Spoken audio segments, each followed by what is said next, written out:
Bonjour à tous et merci d'être venus ici pour ce temps capsule autour de la question Gérer les ruines qui aura lieu de 12h30 jusqu'à 13h45. C'est un plaisir de vous accueillir au cœur des premières journées scientifiques du centre opérationnel MICIB pour ce moment que nous avons imaginé comme une occasion de partager entre élus et chercheurs. Cette première partie de l'événement se déroulera en huis clos, donc on est au complet pour permettre d'échanger. Je m'appelle Anouk Deras de la direction Sciences et Sociétés.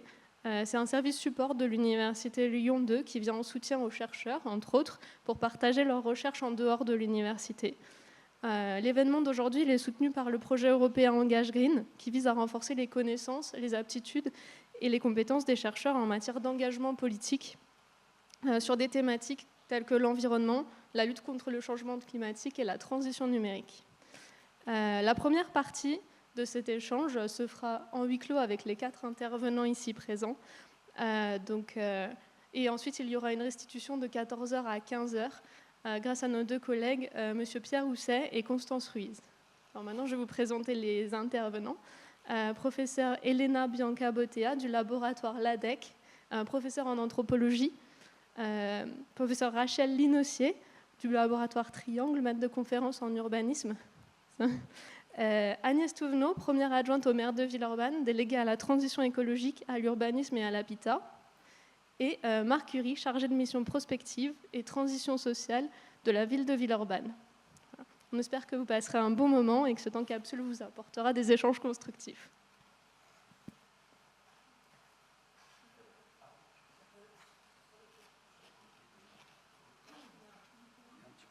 Ça s'allume. 1, 2, 1, 2, 1, 2, ça marche super bien. Merci beaucoup, merci pour cette invitation. Donc moi je ne suis ni urbaniste ni scientifique, donc je suis là pour faire plutôt le Michel Drucker ou le Nikos Aliagas, ma spécialité par contre. Et on a un peu préparé ce temps. Moi du coup, ce sur quoi je voudrais juste insister en introduction, c'est l'intérêt d'un dialogue entre chercheurs et politiques.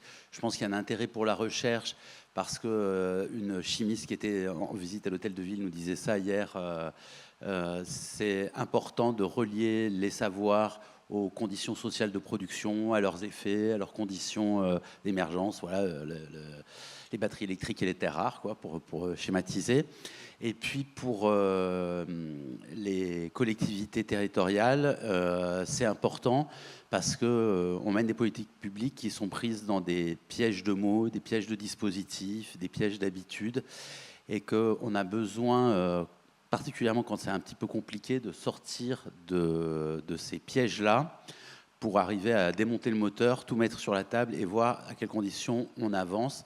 Parce que si on ne se prête pas à cet exercice, et parfois on peut y être poussé parce qu'il y a des rivalités politiques, parce qu'on a envie de légitimité notre travail en tant qu'administration, si on ne se livre pas à cet exercice, on pompe un peu comme des shaddocks et on mène des politiques dont on sait très bien qu'elles ne vont pas, dont toute la population se rend compte qu'elles ne vont pas, et on n'arrive pas à s'arrêter. Donc de temps en temps, il faut pouvoir se poser pour éventuellement bifurquer.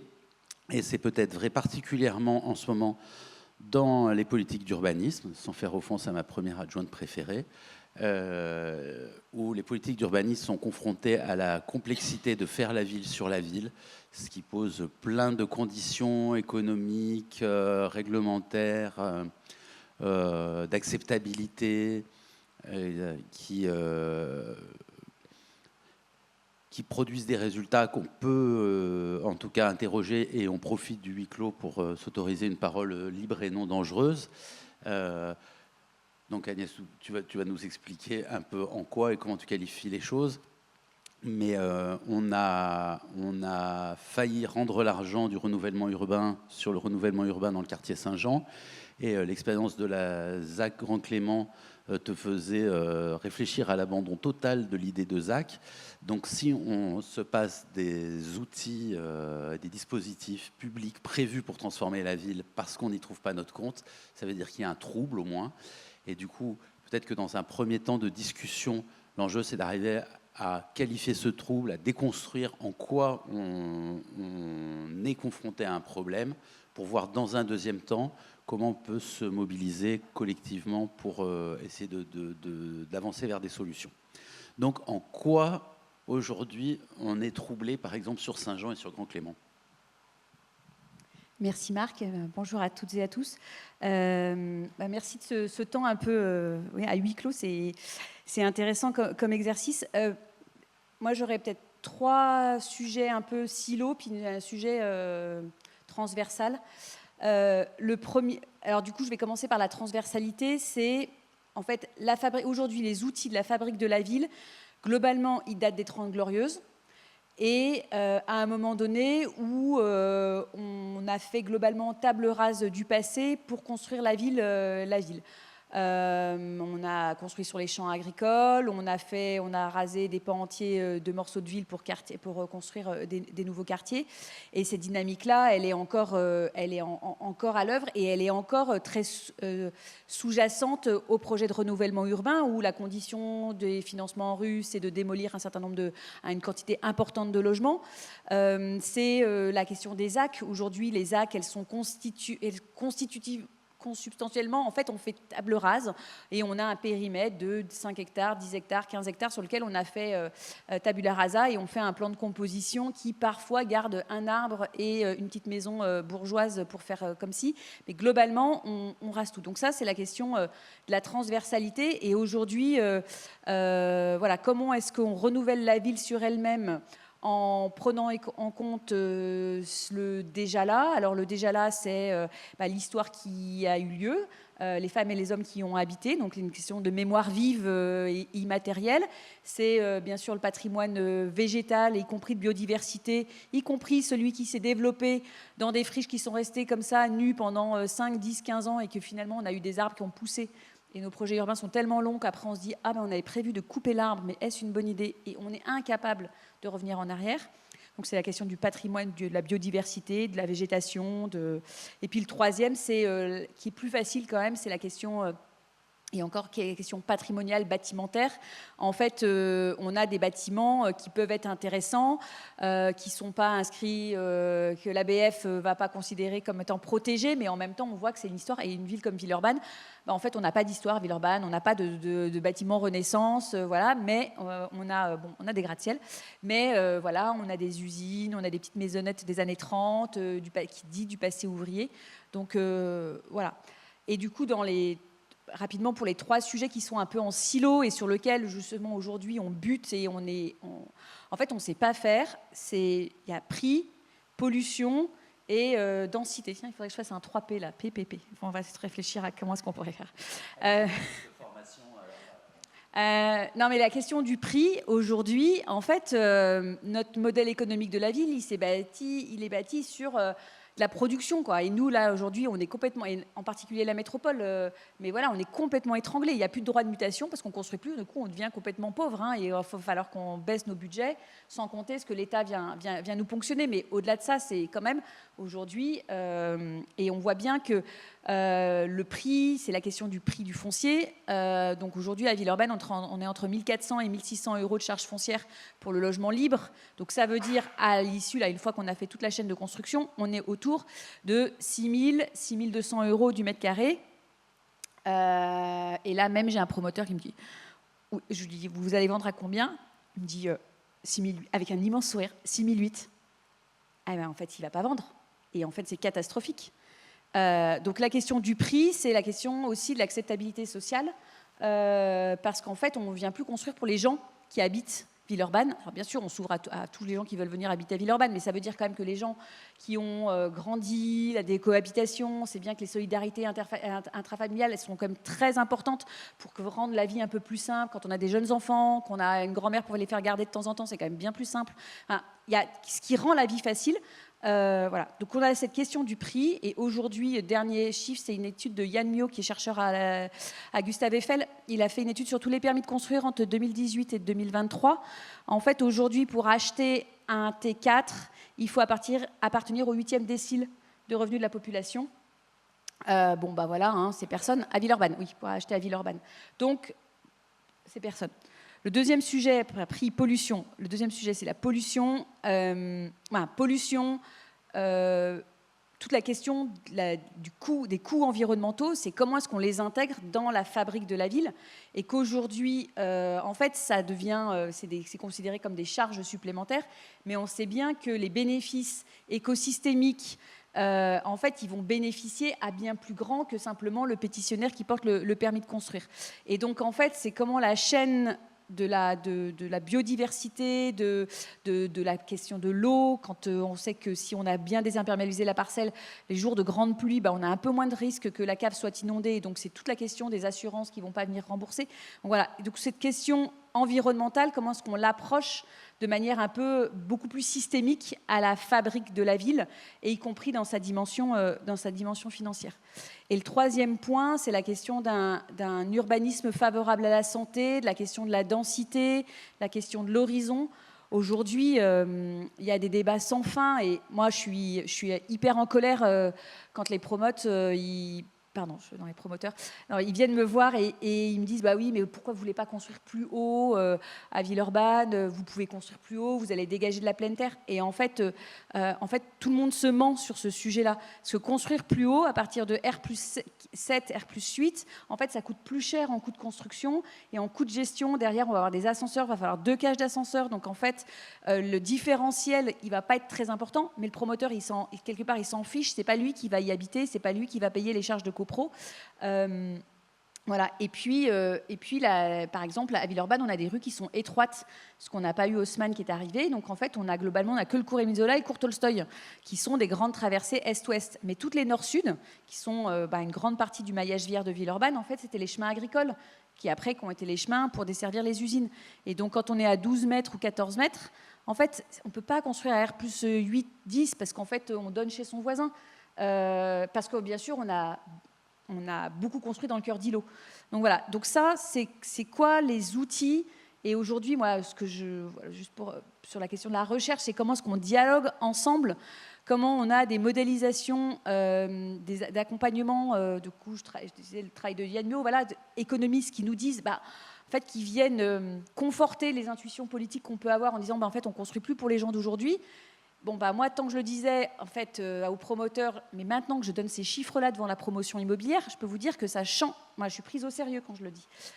Sur la question de l'enjeu de la désimperméabilisation des sols, la question du coût évité, en fait, tout ça, c'est très intuité. Voilà, mais en fait, on n'a pas. Et comme on est dans une société de chiffres, voilà, c'est comment est-ce que ça, on arrive à le matérialiser, à le formaliser pour nous accompagner et puis nous aiguillonner. Si on a faux, en fait, en temps d'intuition politique, il faut aussi qu'on puisse être accompagné. Voilà, c'est un peu les points de questionnement. Merci. Du coup, peut-être parce que comme tu as une entrée assez urbanistique, mais ça dépend des jours. Hein. Des fois, on parle de pensée magique. Mais peut-être une réaction de Rachel Linocé sur la manière de qualifier les enjeux. Est-ce que vous la partagez ou quels points vous retenez et lesquels vous pourriez interroger ?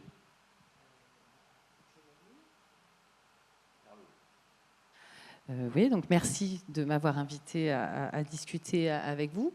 Oui, alors je vais peut-être repartir de votre premier constat et de ce qui vous pose problème, puisque finalement, moi, en tant que chercheuse, c'est aussi à ça que j'arrive avec mes collègues avec qui on travaille sur ces questions de comment on arrive à refaire la ville et à faire rentrer finalement tout ce qu'on doit faire rentrer dans un espace contraint. C'est la question des outils. Et effectivement, je pense que vous l'avez tout à fait dit. On fonctionne, je dirais, en termes de planification et en termes d'opérationnel avec des outils qui ont été conçus dans un autre contexte, avec d'autres objectifs, dans un autre système de contraintes. Et aussi d'ailleurs dans un autre rapport entre les intérêts privés et l'intérêt général, sans doute. Donc la question des outils, elle est importante. Je vais revenir sur la dimension, on va dire, opérationnelle, qui est celle qui vous turlupine beaucoup. Mais moi, j'insiste aussi beaucoup sur le fait qu'en urbanisme, et pour pouvoir justement ne pas être... Enfin, c'est sans doute pas que la bonne solution, mais ce côté où on a l'impression qu'on est la tête dans le mur renvoie aussi à la question de la planification, en fait. Le fait que l'urbanisme, comme d'autres domaines d'ailleurs de l'action collective, nécessite, je pense, ne peut pas faire l'économie d'une préparation en amont. Et je rappelle ça parce que toute la question économique, et y compris du fait qu'une partie des outils opérationnels ne sont pas adaptés, c'est parce que tout repose sur un système de valeur du sol et que c'est le droit du sol, la planification qui fixe le droit du sol. Et donc c'est un élément, un rouage important. Alors certes, qui est vraiment pas le plus facile à manier. Et par rapport à la question, mais je pense sur laquelle aussi Bianca ira, qui est celle du rapport aux citoyens, et parce que vous avez commencé par rappeler aussi que finalement ce qui pose problème, c'est qu'il n'y a pas de satisfaction, enfin qu'on a l'impression qu'en plus l'action qui est mise en œuvre, elle ne correspond pas aux attentes. C'est que c'est pas l'élément le plus facile à travailler. Et en fait, il me semble que c'est celui sur lequel le politique doit se concentrer, en fait. Bon, voilà. Donc, parmi les outils inadaptés, c'était pour dire que oui, moi je vous rejoins complètement, mais malheureusement, j'ai presque envie de dire, c'est pas seulement l'ASAC, la boîte à outils qui permet de produire en tant que telle, c'est-à-dire la construction effective des morceaux de ville qui pose problème. Et là, je vais y revenir après sur cette dimension économique. C'est aussi, et sans doute peut-être, qu'en fait, ce qu'il faut commencer par changer, avant de changer la boîte à outils, c'est-à-dire remplacer la ZAC par autre chose. Déjà, la ZAC, elle est venue elle-même remplacer la ZUP à l'époque parce qu'on s'était rendu compte des limites. Bon, bah, aujourd'hui, c'est clair qu'il faut peut-être faire autrement parce que le modèle de production dans lequel on est n'est plus le même. Mais ne pas oublier que la ZAC, elle a été inventée, créée, enfin voilà, on a inventé cet outil en même temps que le système de planification dans lequel on fonctionne. Et donc, sans doute, enfin, moi je suis sûre, il va falloir modifier aussi la façon, alors sans doute les référentiels, voilà, peut-être qu'on appellera plus ça de la planification, mais voilà. Pour aller rapidement sur l'autre chose effectivement qui me retient, qui retient mon attention, c'est cette question du modèle économique, et dans le sens où là aussi où on se rejoint, enfin en tout cas c'est aussi les questions que se pose la recherche en urbanisme aujourd'hui, c'est la fin d'un modèle en fait. On est arrivé au bout du modèle de production productiviste, extensif, voilà, on peut le dénommer de différentes façons, de la ville, à la fois parce que justement la matière première n'est plus la même. C'est-à-dire qu'avant, la matière première, une partie de la matière première, en tout cas, c'était du sol vierge, un peu dénué, où on faisait semblant, enfin en tout cas, on était dans un modèle de société où il y avait, voilà, c'était pas un problème. Si le seul problème qui a été pris en considération, et encore une fois, notre système de planification de droit du sol, il repose que là-dessus, c'est le système de la valeur. En fait, le droit du sol ne fait jamais que fixer la valeur des sols, et cette valeur étant indexée aux usages qu'on peut avoir de ces sols. Donc oui, il y a un nouveau modèle. Alors bon, je suis désolée, moi j'ai pas encore la solution, mais on y travaille. Enfin, je suis pas sûre qu'on y arrive seul. D'ailleurs, voilà, ça va être aussi un effort collectif. Et donc ça m'amène sur le dernier point, et ça sera aussi une façon de passer le relais à Bianca. Nous, ce qu'on perd, alors je dis nous parce que les gens, les collègues avec qui je travaille, notamment sur les questions, moi ce qui me préoccupe, alors bon, il faut que chacun s'occupe un peu de tout, mais je m'occupe moins de la question du logement que de la question des activités économiques. Parce que là aussi, je dirais oui, il y a non seulement il faut arriver à loger tout le monde dans des conditions et des niveaux de prix raisonnables, mais en plus, si on n'a que des habitants puis plus rien d'autre, on ne sera pas tiré d'affaire. Et ce qu'on aperçoit, et ça aussi d'ailleurs c'est après avoir travaillé, discuté beaucoup avec des représentants des acteurs économiques, voire des consulaires et tout, c'est que sans doute, dans le changement de modèle, et là ça renvoie aussi à la question du droit du sol, mais ça fait appel aussi aux usagers, aux citoyens, à nous aussi, on est tous experts d'ailleurs de ça, hein, même si on n'est pas, en tant qu'habitant ou chef d'entreprise, voilà, on est en première ligne, c'est la question des usages.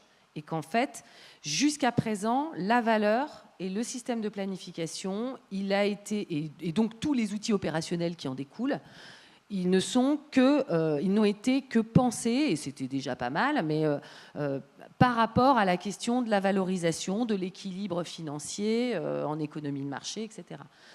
Alors, bon, déjà, il y a la question de l'économie de marché, mais on ne va pas la résoudre aujourd'hui. En tout cas, aujourd'hui, on voit qu'il va falloir faire avec l'existant, sans doute penser une diversité de destinations, d'usages pour des surfaces ou en tout cas des endroits de la ville, alors soit de façon verticale, soit...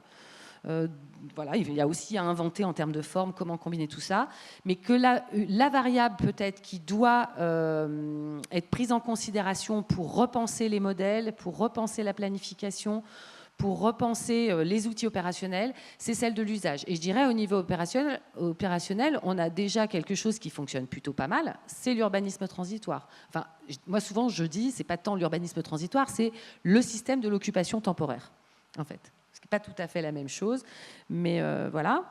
Et donc quand on dit, si on se dit, il va falloir peut-être repenser le système des valeurs et donc placer les usages, leur remettre une place importante dans l'équation. L'autre dimension à prendre en considération dans l'équation, c'est l'environnement, la soutenabilité, la durabilité, on peut le désigner de différentes façons. Ça, je vais le laisser de côté parce qu'on n'a pas le temps de tout aborder, mais je vais revenir sur l'usage. Et j'ai commencé à en dire un mot, c'est d'abord de dire que tout le monde est expert, enfin, tout le monde a son mot à dire. Alors l'élu, il a la responsabilité de décider, en fait. Il est accompagné d'un certain nombre de techniciens, d'experts, voilà. Moi, je vais me placer un peu lâchement là, dans la discussion comme à la fois quelqu'un qui essaye de comprendre ce qui se passe et de donner des clés de lecture. Et puis, moi, l'autre casquette en tant qu'enseignante, chercheuse en urbanisme, c'est de former accessoirement ceux qui vont pouvoir accompagner après et assurer la réalisation. Mais ça veut dire que si on se dit qu'il faut remettre les usages au centre, et notamment que si on doit rester sur un modèle, un système une équation avec des valeurs, il faut trouver une manière de valoriser les usages. Ça veut dire qu'il faut que tout le monde, que tous les acteurs, toutes les personnes concernées, les habitants, les usagers, ceux qui vont peut-être arriver un jour mais qui ne sont pas encore là, aient les clés, et sont en capacité de participer au moins à l'échange et à la discussion, voilà, pour pouvoir décider, sanctionner ou pas les choix politiques. Et on le voit bien, et notamment dans l'agglomération lyonnaise, on voit bien que c'est très passionné, et que finalement, faute de mieux, sans doute, une grande partie des habitants réagissent, et c'est la même chose par rapport à la transformation urbaine, mais on le voit beaucoup avec les voies lyonnaises et tout, réagissent à « Ah, ça me dérange en fait, ça me pose problème ». On ne va pas pouvoir faire de la ville juste avec ces considérations. Donc en tout cas, la question des usages et du coup de savoir les recueillir, les comprendre, oublier aucun point de vue, ça me semble déterminant, et c'est pour ça que je vais laisser la parole à Bianca. Bonjour, merci aussi pour cette invitation qui est intéressante parce que très souvent les chercheurs sont appelés à faire des bilans après que les processus sont engagés et que on vient faire des bilans, des évaluations, et là, peut-être que c'est aussi le temps d'inscrire quelque chose dans des formats en amont de discussion, justement. Ça serait une des réponses sur laquelle je reviendrai. Voilà, moi, je suis anthropologue, et en effet, la question du vivant et importante du vivant, non seulement des humains, en effet, mais aussi des autres vivants. Et puis de la matière, de manière plus générale, l'anthropologie écologique est dans mes préoccupations. C'est vraiment cette question-là des milieux de vie. Et donc la question qui me semble importante pour moi, c'est derrière ces projets, derrière ces programmes, l'ANRU, etc., vers quel type de milieu de vie on s'oriente? Y a-t-il des milieux de vie encore pertinents que nous pouvons préserver ou pas? Et quand je parle de milieu de vie, j'inclus ici à la fois le sol, on n'a pas beaucoup parlé du sol, donc la valeur du sol, mais la valeur du sol, en fait, on ne peut pas parler d'une matière sans qu'elle ait du sens par rapport à celui qui la regarde ou celui qui vit là-dedans. Donc en fait, la valeur du sol ne peut être que donnée par les personnes qui sont là, qui regardent, qui interagissent, qui vivent dans ce territoire-là, des professionnels ou des habitants, puisqu'on parle toujours des habitants, que j'appellerais plutôt résidents, puisque pas tous les résidents sont des habitants, c'est-à-dire engagés. Donc cette question-là, elle est centrale sur finalement, je rejoins cette question de la valeur de ces espaces-là et des milieux de vie qui sont à l'œuvre dans ces territoires-là. Et ce que l'on voit, en fait, c'est que personne n'est content, des élus, des habitants, l'environnement vert et autres sont malmenés. Et donc, en effet, personne n'est content, en fait. Et on continue. Et OK, on voit pas l'horizon, ou on ne sait pas comment faire. Donc, il est vrai qu'on n'a pas de solution comme ça tout de suite. Je pense que une des solutions, c'est la construction de ces espaces, des espaces de projet, je pense, où les chercheurs sont déjà... aux chercheurs, on leur demande de venir travailler sur des projets, justement, sur le tas. Ni pour faire des préconisations, ni pour faire des évaluations, mais participer vraiment, c'est la recherche en acte, aussi pour nous, mais aussi pour vous, c'est la fabrication, c'est de la création en fait. Parce qu'on nous demande très souvent, aux chercheurs, des modélisations. Enfin, moi, je suis anthropologue, on sait ce qu'on va vous proposer pour une telle ZAC, ça ne va absolument pas être possible pour autre chose. Donc, de toute manière, ça ne marchera pas. Donc, ce qui est important, déjà, c'est comment on peut envisager ces dispositifs-là où les chercheurs arrivent à accompagner des choses en train de se faire. Que cela soit par des chercheurs confirmés, que cela soit par des doctorants, des post-doctorants, des stagiaires même, etc. Donc ça, je pense que c'est une chose qui nous permettra d'identifier ce que l'on pourrait aujourd'hui commencer. C'est toujours cette question des modèles, on peut... Enfin, des modèles, même le mot modèle, mais des pratiques alternatives, des expériences, en fait, des expérimentations dont vous avez parlé. Et dans ces expérimentations-là, avoir des relais, en fait, avec... parce qu'on dit, on fait participer les citoyens, on demande la participation, tous ces dispositifs-là. Mais en fait, on voit bien que les citoyens qui participent déjà ne participent pas, très peu. Ceux qui participent ne sont pas forcément représentatifs. Donc, comment est-ce qu'on a accès aussi à cette part-là aussi et là aussi, c'est via la recherche. Les sciences sociales, il me semble, bon, je ne sais pas parce que mais c'est vrai, c'est aller voir les gens et faire un bilan, un état des lieux aussi, de près, en fait, pas par je sais bien que le politique n'a pas cette capacité-là, c'est pas son boulot d'aller voir forcément, bon, il va faire des descentes sur le terrain, mais c'est pas... Voilà, le quotidien, comment ça se passe dans le quotidien des projets, des gens, des professionnels qui sont... Il y a du mal-être à tous les niveaux, et donc... Je pense qu'il faut, il faut revenir à cette question-là d'une part des différents acteurs qui sont impliqués et bien les identifier et avec des descentes sur le terrain, des expérimentations sur le terrain. La question des usages, elle a été évoquée. Je pense que ce qui est important, là, on peut évoquer au début, dans une rencontre que nous avons eue, c'était cette question-là de à quoi tient chaque acteur. Parce que vous dites, nous, les promoteurs, tiens, pour eux, ce qui est important, c'est... voilà. Exactement. Mais en fait, c'est en cela que c'est important. Il faut les entendre. Enfin, il faut entendre tout le monde. Et à partir... Il faut entendre les attachements de tout le monde. Et à ce moment-là, en fait, essayer de construire à ce moment-là avec les marges avec la tension, certainement, qu'il y a des tensions, mais il faut qu'on arrive voilà, que les différents acteurs laissent de côté et qu'on s'inscrive dans cette question des attachements, qui est une posture, pour moi, une posture de travail, en fait. À quoi on tient? C'est pas le truc affectif, nostalgique, c'est pas forcément ça, l'attachement. En tout cas, c'est comme ça que j'ai travaillé, moi, dans mes recherches. Mais c'est ce à quoi on tient pour voir comment aussi on fait lien ensemble, on n'arrive plus à...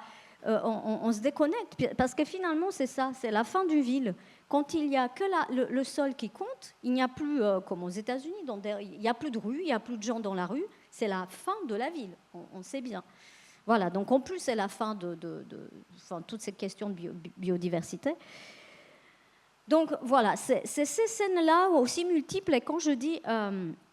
c'est la question du sensible me semble aussi très importante. Comment toucher ces promoteurs ou comment toucher tout le monde? C'est par le sensible, c'est-à-dire on les amène, ils montent dans les ascenseurs, ils font ça, il faut que tout le monde soit soumis à ces expérimentations-là pour construire quelque chose qui nous touche, tous, bien sûr de manière différente, mais que l'on vive cela et les conséquences de nos pratiques, en fait, sur un mode sensible.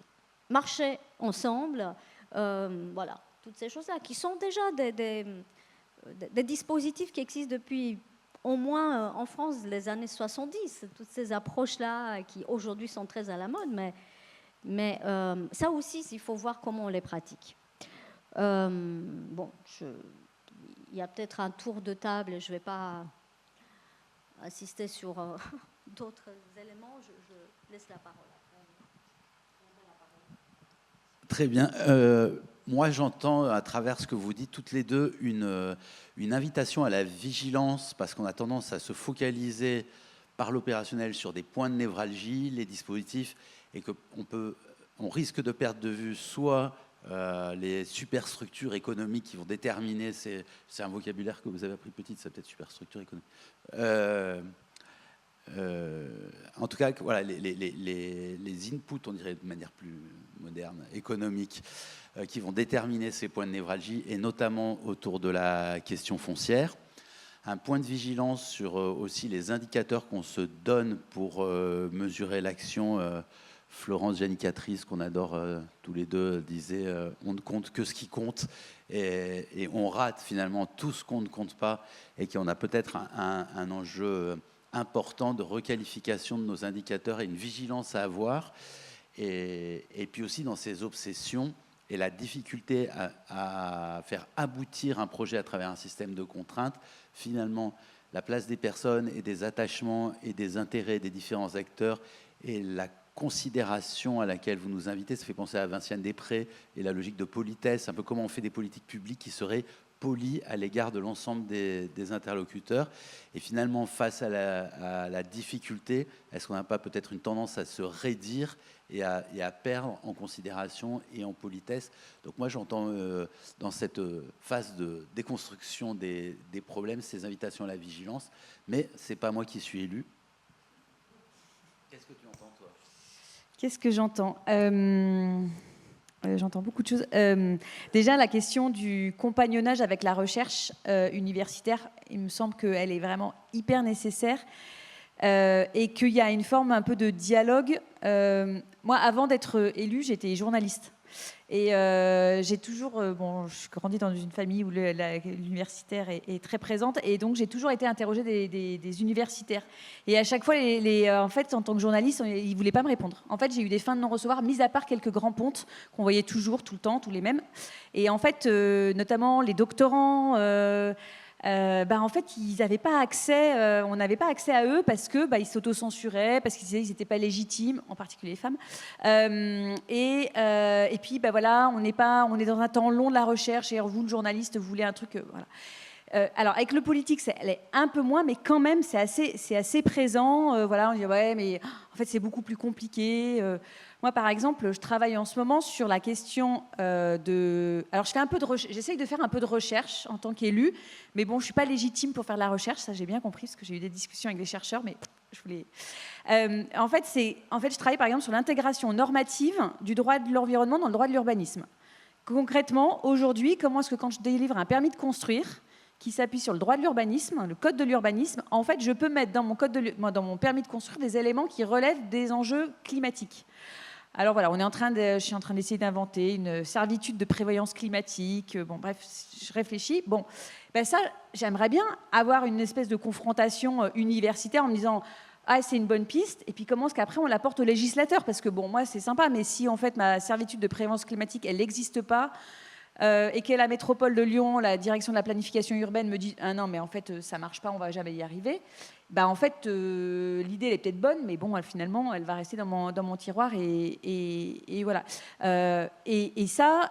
Voilà, c'est comment est-ce qu'on a à la fois le compagnonnage sur une recherche un peu fondamentale, mais derrière, en fait, on a une forme d'opérationnalité, et il y a du lobbying pour transformer ça dans des outils législatifs et réglementaires. Et moi, à ma petite échelle, je ne sais pas faire, quoi. J'ai appris à rédiger un amendement parlementaire, et voilà, j'ai essayé de le porter, mais bon, ça n'a pas du tout réussi, sur la lutte contre l'habitat indigne, bref. Donc...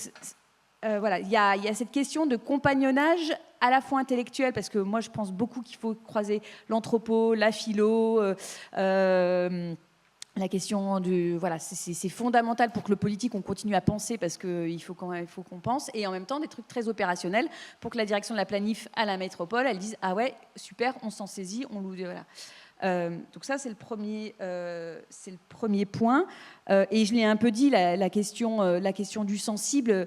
il faut qu'on s'outille, et je suis pas totalement d'accord avec vous. Vous disiez en fait l'élu, on est là pour décider. Moi je crois qu'on n'est pas là que pour décider, on est là aussi pour être les porte-parole. Et en fait la fonction municipale, elle a une spécificité, c'est qu'à la fois on est le pouvoir législatif et le pouvoir exécutif, et en fait dans l'exécutif c'est la décision, et dans le législatif c'est aussi porter parole, être le porte-parole de toutes celles et ceux qui nous ont élus pour porter leur parole.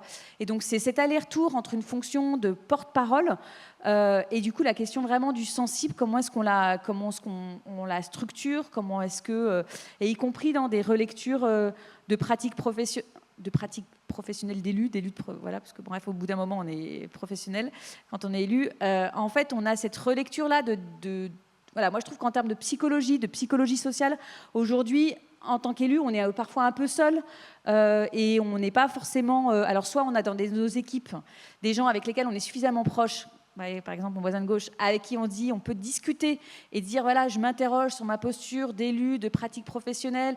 Voilà, on n'a pas par exemple d'analyse de la pratique quand on est élu, et quand en fait on va dans l'habitat indigne, en fait on va voir des gens, des locataires qui sont dans des situations, et on n'est pas travailleurs sociaux. Bref, il y a toute cette dimension-là du sensible, de l'élu, et donc de la prise de décision publique qui doit fabriquer une décision qui est un peu épaisse et pas simplement technocratique. Parce qu'en fait, en effet, si on est là que pour décider, toute la partie du sensible, de l'attachement, d'aller voir les logements pourris dans lesquels les gens ils habitent.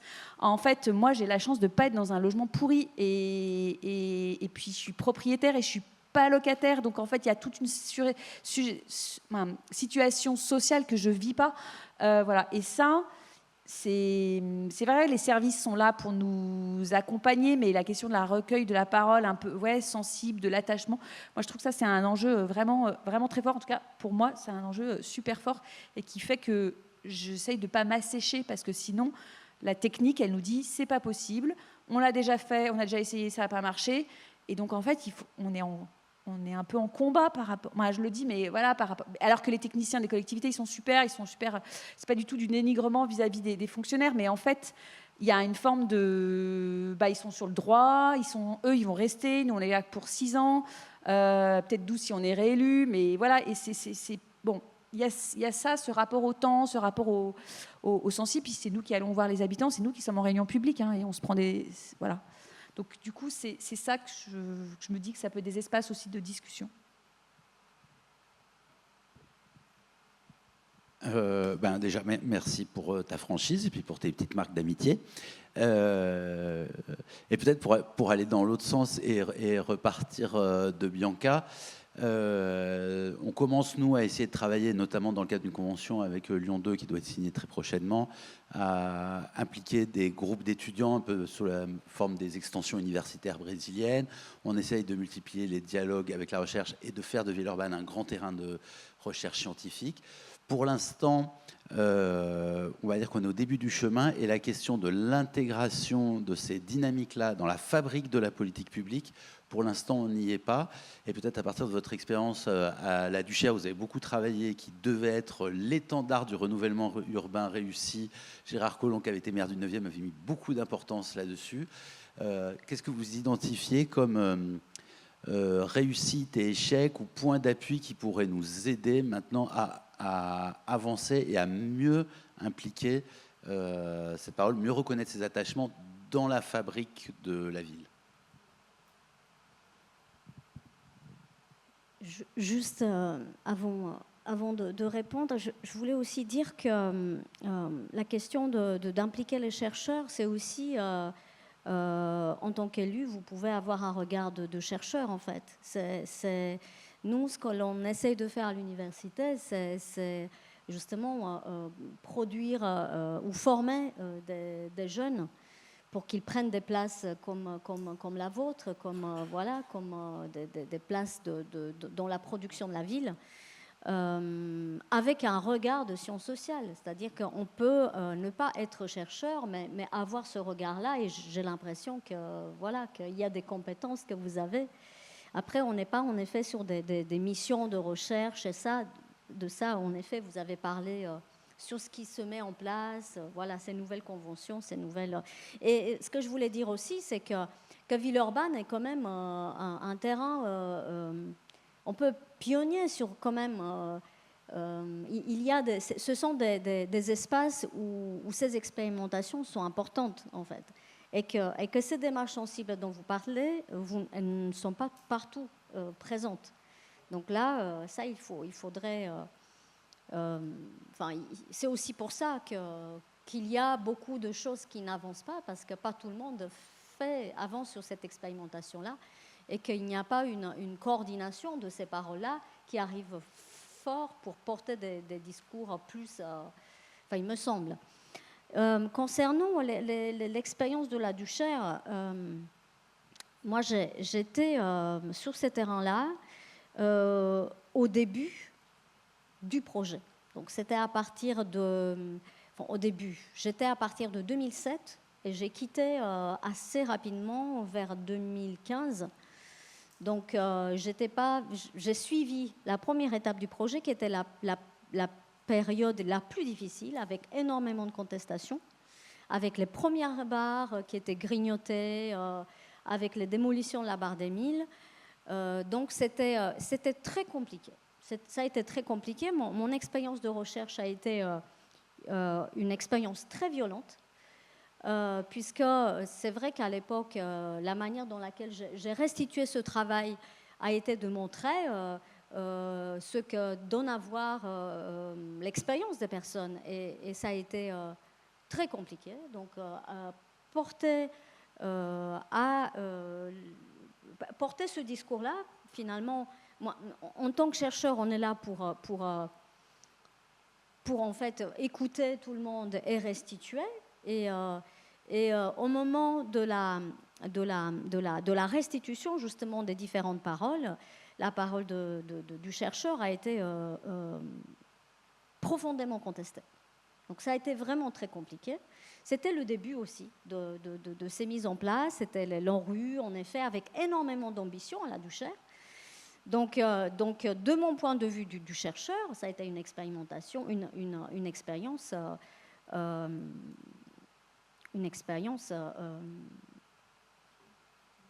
traumatique, douloureuse pour tout le monde. Et je me rappelle bien les élus donc, qui venaient, des élus ou des, en partie, ou des techniciens qui étaient des anciens militants contre les démolitions, qui se retrouvent dans ces projets-là et qui croyaient en fait. Et en fait, le retour de cette expérience-là a été très douloureuse. Donc ça a été vraiment... moi, je n'ai pas du tout... ce n'est pas sur ce terrain-là que j'ai pu tirer les bonnes solutions, les bonnes expériences. J'avais vu aussi des places qui ont été prévues, aussi cette dimension un peu démiurgique de on va construire cette place-là et sur cette place-là, les habitants vont se rencontrer. C'est sur cette place-là que vont avoir lieu les événements, les festivités. Mais ce n'était pas possible. Ce qui a été montré, c'était qu'en effet, ces places-là n'étaient pas du tout utilisées.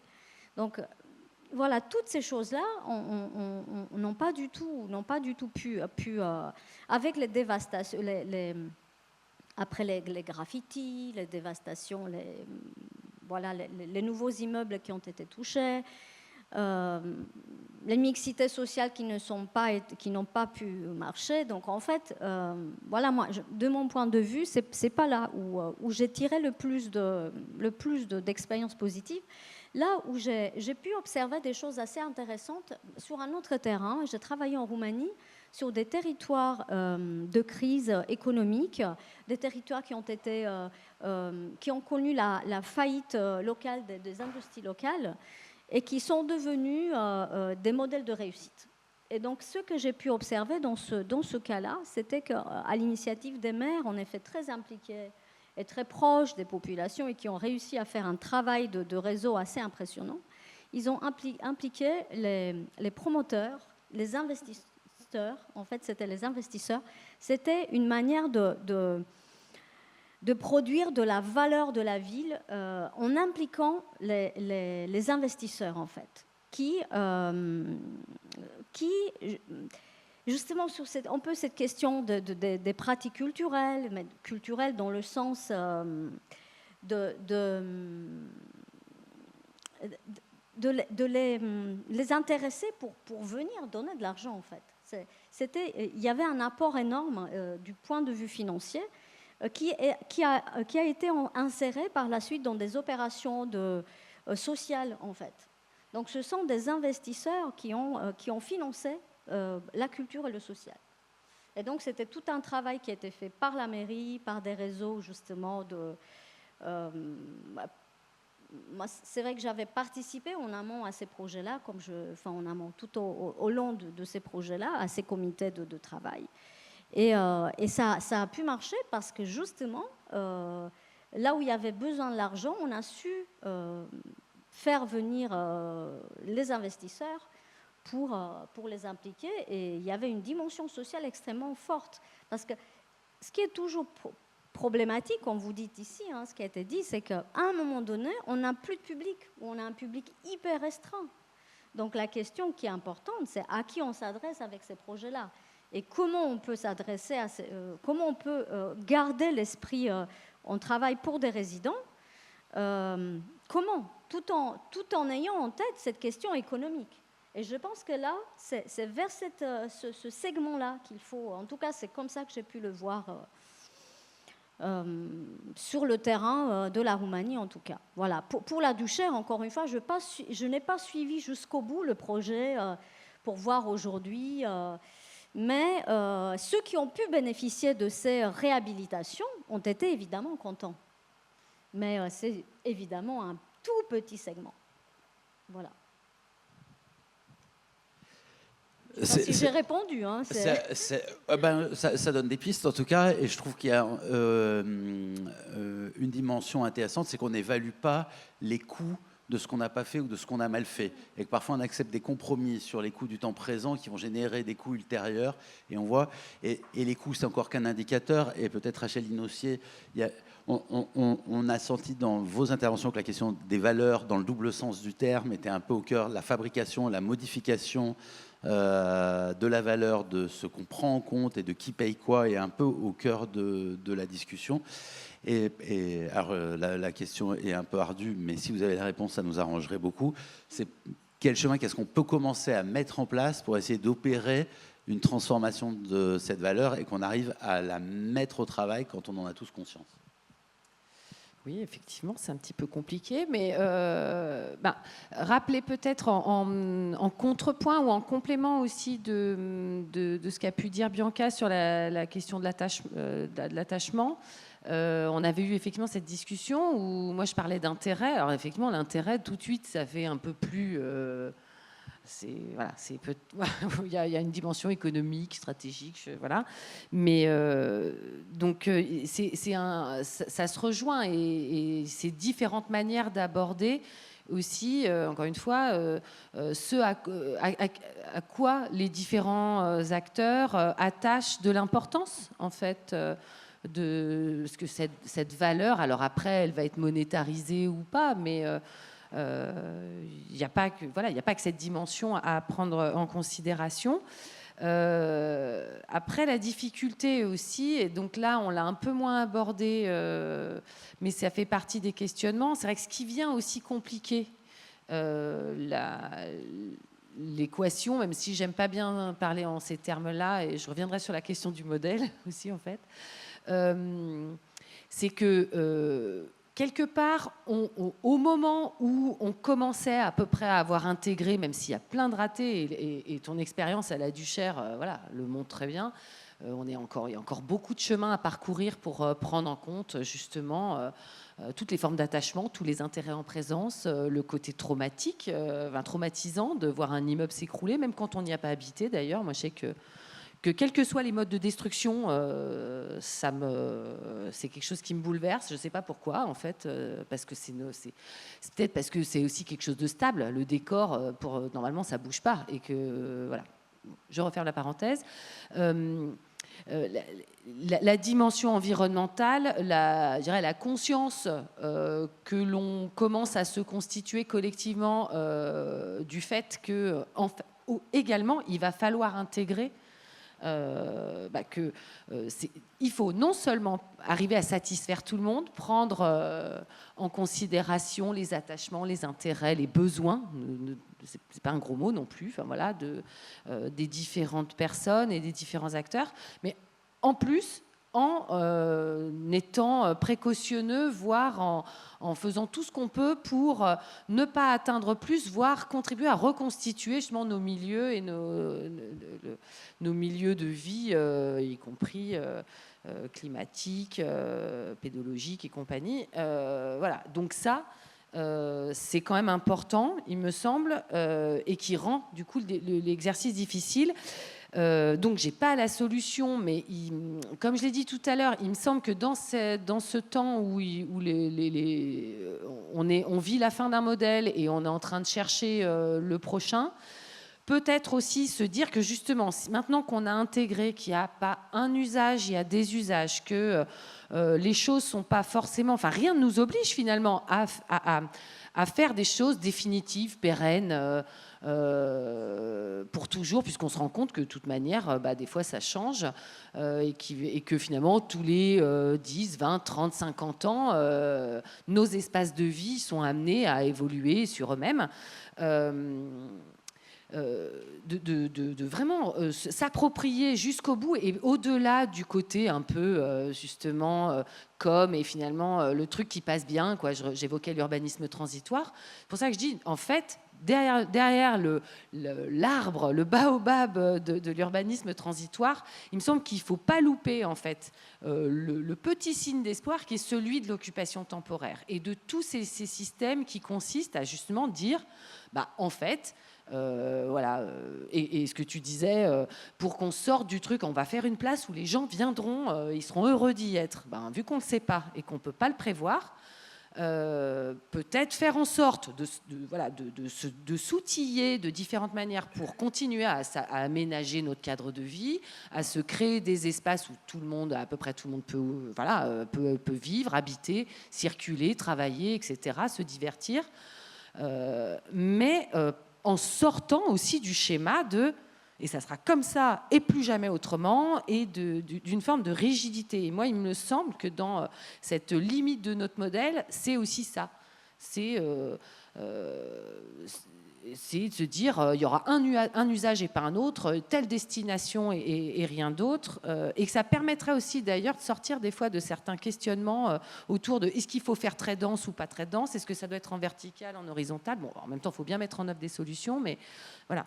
Il me semble qu'il y a... et donc, je terminerai sur la question des modèles. Alors, je suis désolée aussi pour les organisateurs et les organisatrices de ce temps d'échange. Et c'est peut-être aussi une spécificité des sciences humaines et sociales. Je ne sais pas, mais j'ai l'impression que Bianca, tu passais aussi un peu ce message.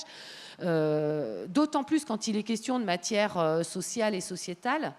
Moi, je pense que les modélisations peuvent être utiles pour comprendre ce qui s'est passé, ce qui se passe, dégager des tendances, analyser. En revanche, éventuellement un peu anticiper comment ça pourrait évoluer, mais on ne peut pas prévoir, et je pense on peut encore moins décider. Alors même si, je dirais, ça a une vertu, c'est que ça permet de se donner un cadre, de se rassurer. Et on évoquait la question des modèles économiques. En fait, les acteurs économiques et les acteurs de l'urbanisme fonctionnent aussi avec des outils qui sont des modèles économiques, parce qu'en fait, voilà, on l'a dit, compte tenu du système de valeurs dans lequel tout ça, tout notre outillage, notre façon de penser est constitué, du coup, il y a besoin de ça, avec des grilles de prévision, tout ce qu'on veut, des modèles de selon si je fais tel type de surface, voilà ce que ça va générer, etc. Et accessoirement, on peut remonter jusqu'à la chaîne de planif pour dire, pour faire ça, il faut qu'on planifie comme ça. Je pense qu'il faut vraiment revoir... Alors c'est compliqué parce qu'on est tous, en plus, même en dehors de nos activités, de ce qui nous rassemble, de l'objet qui nous rassemble, on a tendance à être rassurés par des cadres de pensée déjà établis. Mais je pense qu'il faut se dire, et je crois que tu le disais aussi, Bianca, qu'en fait, rien n'est jamais complètement reproductible, qu'on ne peut jamais vraiment bien prévoir. Il y aura toujours, de toute façon, des loupés. Donc aussi, peut-être se tranquilliser quand même aussi, pour rester sur une note un peu positive, sur le fait que tout n'est pas négatif dans ce qu'on fait, que quand même, globalement, le cadre de vie, et effectivement, et là je salue ce qui se fait à Villeurbanne, ce qui se fait de façon plus globale dans la métropole de Lyon.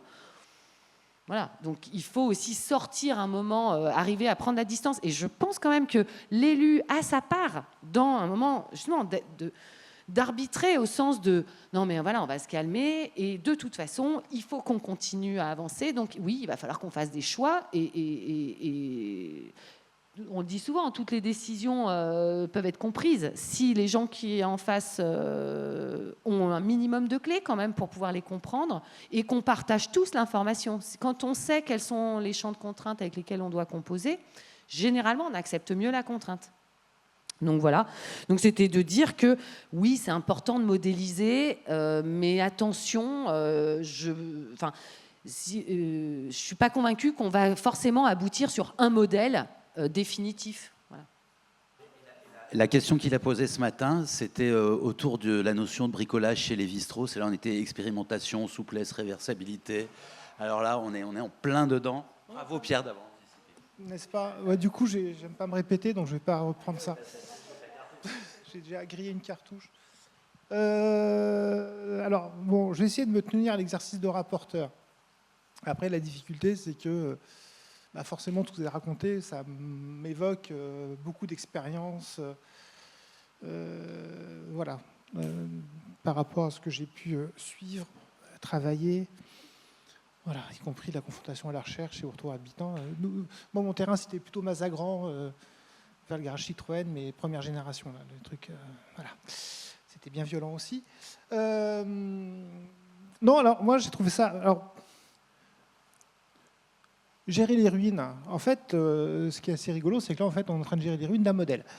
Voilà, c'est première pirouette. Table ronde gérer les ruines, en fait, c'est gérer les ruines d'un modèle de faire la ville. Et c'est vrai que la tension que vous posez, qui est assez intéressante, c'est, et là je vais reprendre les mots de Rachel, de dire, voilà, on sort d'un modèle qui a été parfaitement écrit par Agnès. En gros, voilà, on fait la ville en 2010, enfin non, en 2010, n'importe quoi, en 2025 avec les outils de 1980, quoi. Ouais. Bon, 1960.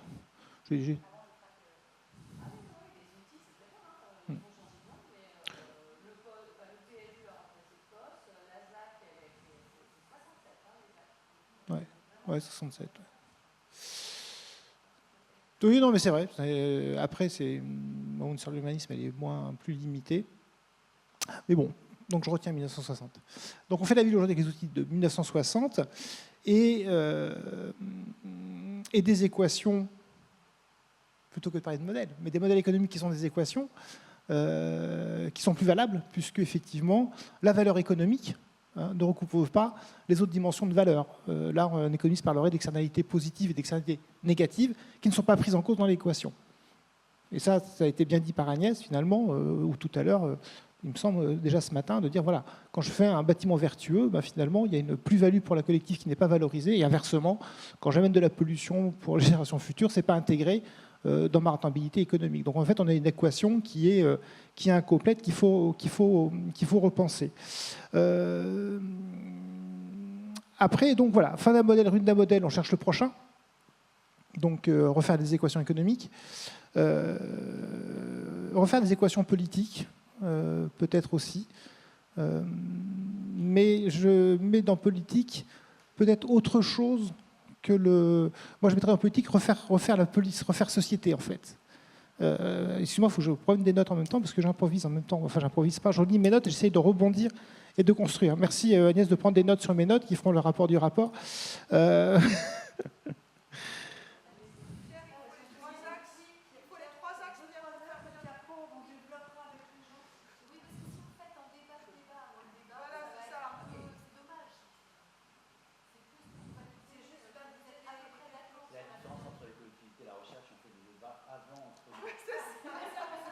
Non, mais moi, d'habitude, je suis dans la position de dire ça ne va pas être possible. Donc, voilà. Hein?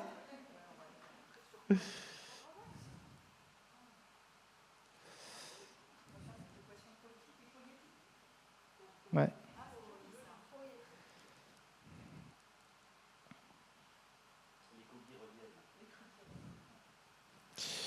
Non, après, c'est vrai que là, je pense qu'on a des lignes de tension qui sont intéressantes. Mais moi, après, je retiens... Alors, c'est vrai que c'est aussi intéressant de poser la triangulation besoin, attachement, intérêt. Les choses se recoupent. Le rapport au temps. Et c'est vrai que là, c'est pareil. Moi, ça renvoie à pas mal de vécu. On avait fait des tables rondes sur les territoires, des focus group pour savoir à quoi les gens tiennent en fait. On avait fait ça en 2019 et c'était assez instructif parce qu'il y a des gens de Saint-Fond qui nous disaient mais nous on tient à notre vie sociale, mais avec on n'ose plus partir parce qu'on n'est pas sûr de pouvoir revenir économiquement. Et la question de la fin d'un modèle, on cherche le prochain, là il y a une zone d'incertitude, ça a beaucoup été dit. Et cette incertitude, ça devient une insécurité. Et cette tension-là, elle est assez intéressante parce que ça revient à votre propos sur le besoin de se tranquilliser, quoi. Il y a un moment, n'empêche qu'il y a des choses qui se font, que ça avance quand même. On n'est pas là pour faire graver dans le marbre la cité. Et quand vous évoquiez la question des architectes et urbanistes des murs, je savais que j'en ai croisé un paquet. Et Architrip, c'est quand même la lettre du préfet, au préfet d'Alger du Corbusier. Je ne sais pas si vous la connaissez, celle-là, elle est quand même pas mal. Ah ben, vous prenez la lettre de Corbusier au préfet d'Alger qui avait commencé à faire un projet de nouvelle ville. Et là, c'était pour les siècles et les siècles à venir. Amen. C'était assez impressionnant. Donc voilà, moi, je sais pas, moi, j'aurais plutôt envie de proposer de partir sur ces tensions-là. Parce que je pense que ça va être compliqué de reprendre vos propos sans aller plus loin, sans ouvrir un espace d'interpellation.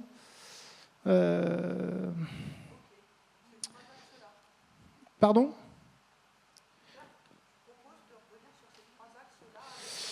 Ouais, mais je crois que j'aurai besoin d'un petit peu de temps pour essayer de recaser 2-3 trucs, parce que je pense qu'il y a ces 3 axes-là.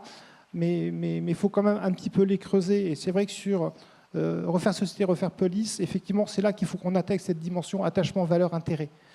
Et avec toutes les ambiguïtés des termes, en fait.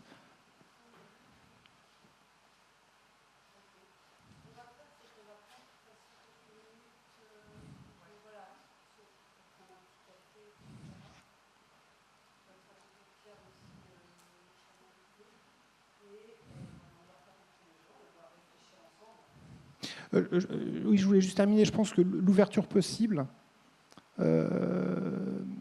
c'est effectivement la question de l'expérimentation et l'exemple de l'urbanisme pour faire la transition avec ce matin et les exemples des occupations temporaires. Je pense que dans cette... parce que je trouve que ça aussi, c'est intéressant dans votre propos de dire, voilà, on documente, on expérimente. Alors, re-bienvenue à ceux qui étaient partis manger. J'espère que du coup, vous avez bien mangé, vous avez bien pris le temps et profité du soleil, pendant que nos chercheurs et élus ont crûment débattu. Voilà, il y en a qui bossent, il y a d'autres qui prennent le soleil, c'est comme ça. Donc, comment je vous l'avais annoncé avant le repas, maintenant, l'idée c'est de pouvoir vous restituer les points de ces débats et pour pouvoir l'étendre avec vous. Donc, bienvenue aux commentaires, aux propositions, aux questions qui viennent aussi étayer parfois. On se disait, quand on a programmé tout ça avec Marc, qu'un des apports des chercheurs, c'était aussi de pouvoir mieux re-questionner les problématiques des élus, parfois. Donc, ça peut être ça aussi. Donc, voilà. Pierre... Pardon, je vais passer du coup la main à Anouk, parce que, comme je vous l'ai dit avant le repas, ce débat, tout ça, s'est fait dans le cadre d'un projet européen, Engage Green, je l'ai dit, qui a pour vocation d'expérimenter ces formes de dialogue et de débat entre chercheurs et élus. Et donc, Anouk est représentante de ce projet, donc je vais lui laisser la parole.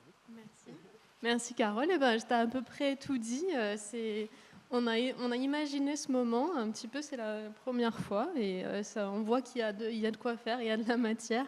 Ça fait partie du... Moi, je travaille à la direction Sciences et Sociétés de l'Université Lyon 2. C'est une direction assez récente qui a, entre autres, pour mission de soutenir les chercheurs dans pour partager leurs recherches en dehors de l'université. Pas que, bien sûr, mais du coup, nous voilà ici. Et le projet Engage Green, c'est un projet européen qui vise à améliorer les compétences des chercheurs en matière d'engagement politique. Ça passe, entre autres, par des moments de dialogue, comme aujourd'hui, et c'est la raison pour laquelle nous sommes ici. Nous allons avoir la restitution du débat. Donc, je vais vous présenter les intervenants rapidement. N'hésitez pas si vous voulez rajouter quelque chose. Donc, on avait Madame Elena Bianca-Bottea, professeure en anthropologie à l'Université Lyon 2 et qui fait partie du laboratoire LADEC. Rachel Linossier, maître de conférence en urbanisme à l'Université Lyon 2 aussi, du laboratoire Triangle. Agnès Touvenot, première adjointe au maire de Villeurbanne, déléguée à la transition écologique, à l'urbanisme et à l'habitat. Et Marc Curie, chargé de mission prospective et transformation sociale à la ville de Villeurbanne.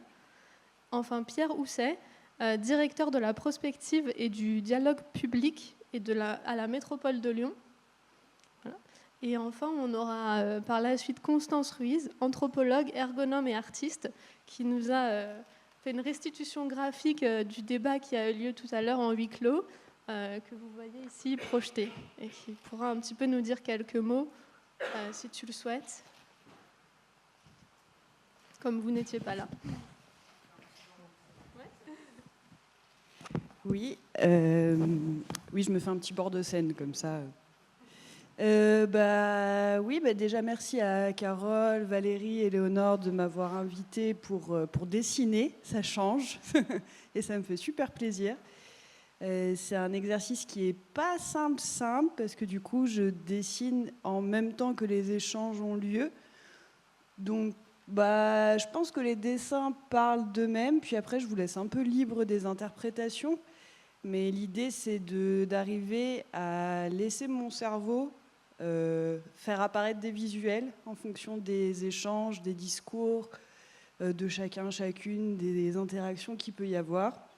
Donc voilà, moi à la base, j'ai pas l'habitude de faire cet exercice-là. Moi je dessine beaucoup des danseurs, donc du mouvement.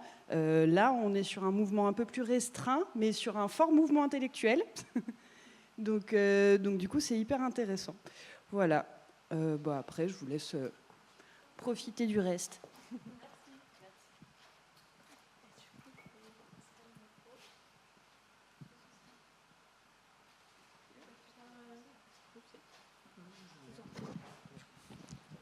Bonjour. Donc, il me revient à la lourde charge d'essayer de faire la synthèse. J'ai combien de temps déjà 5 ou... 2 heures. Ok.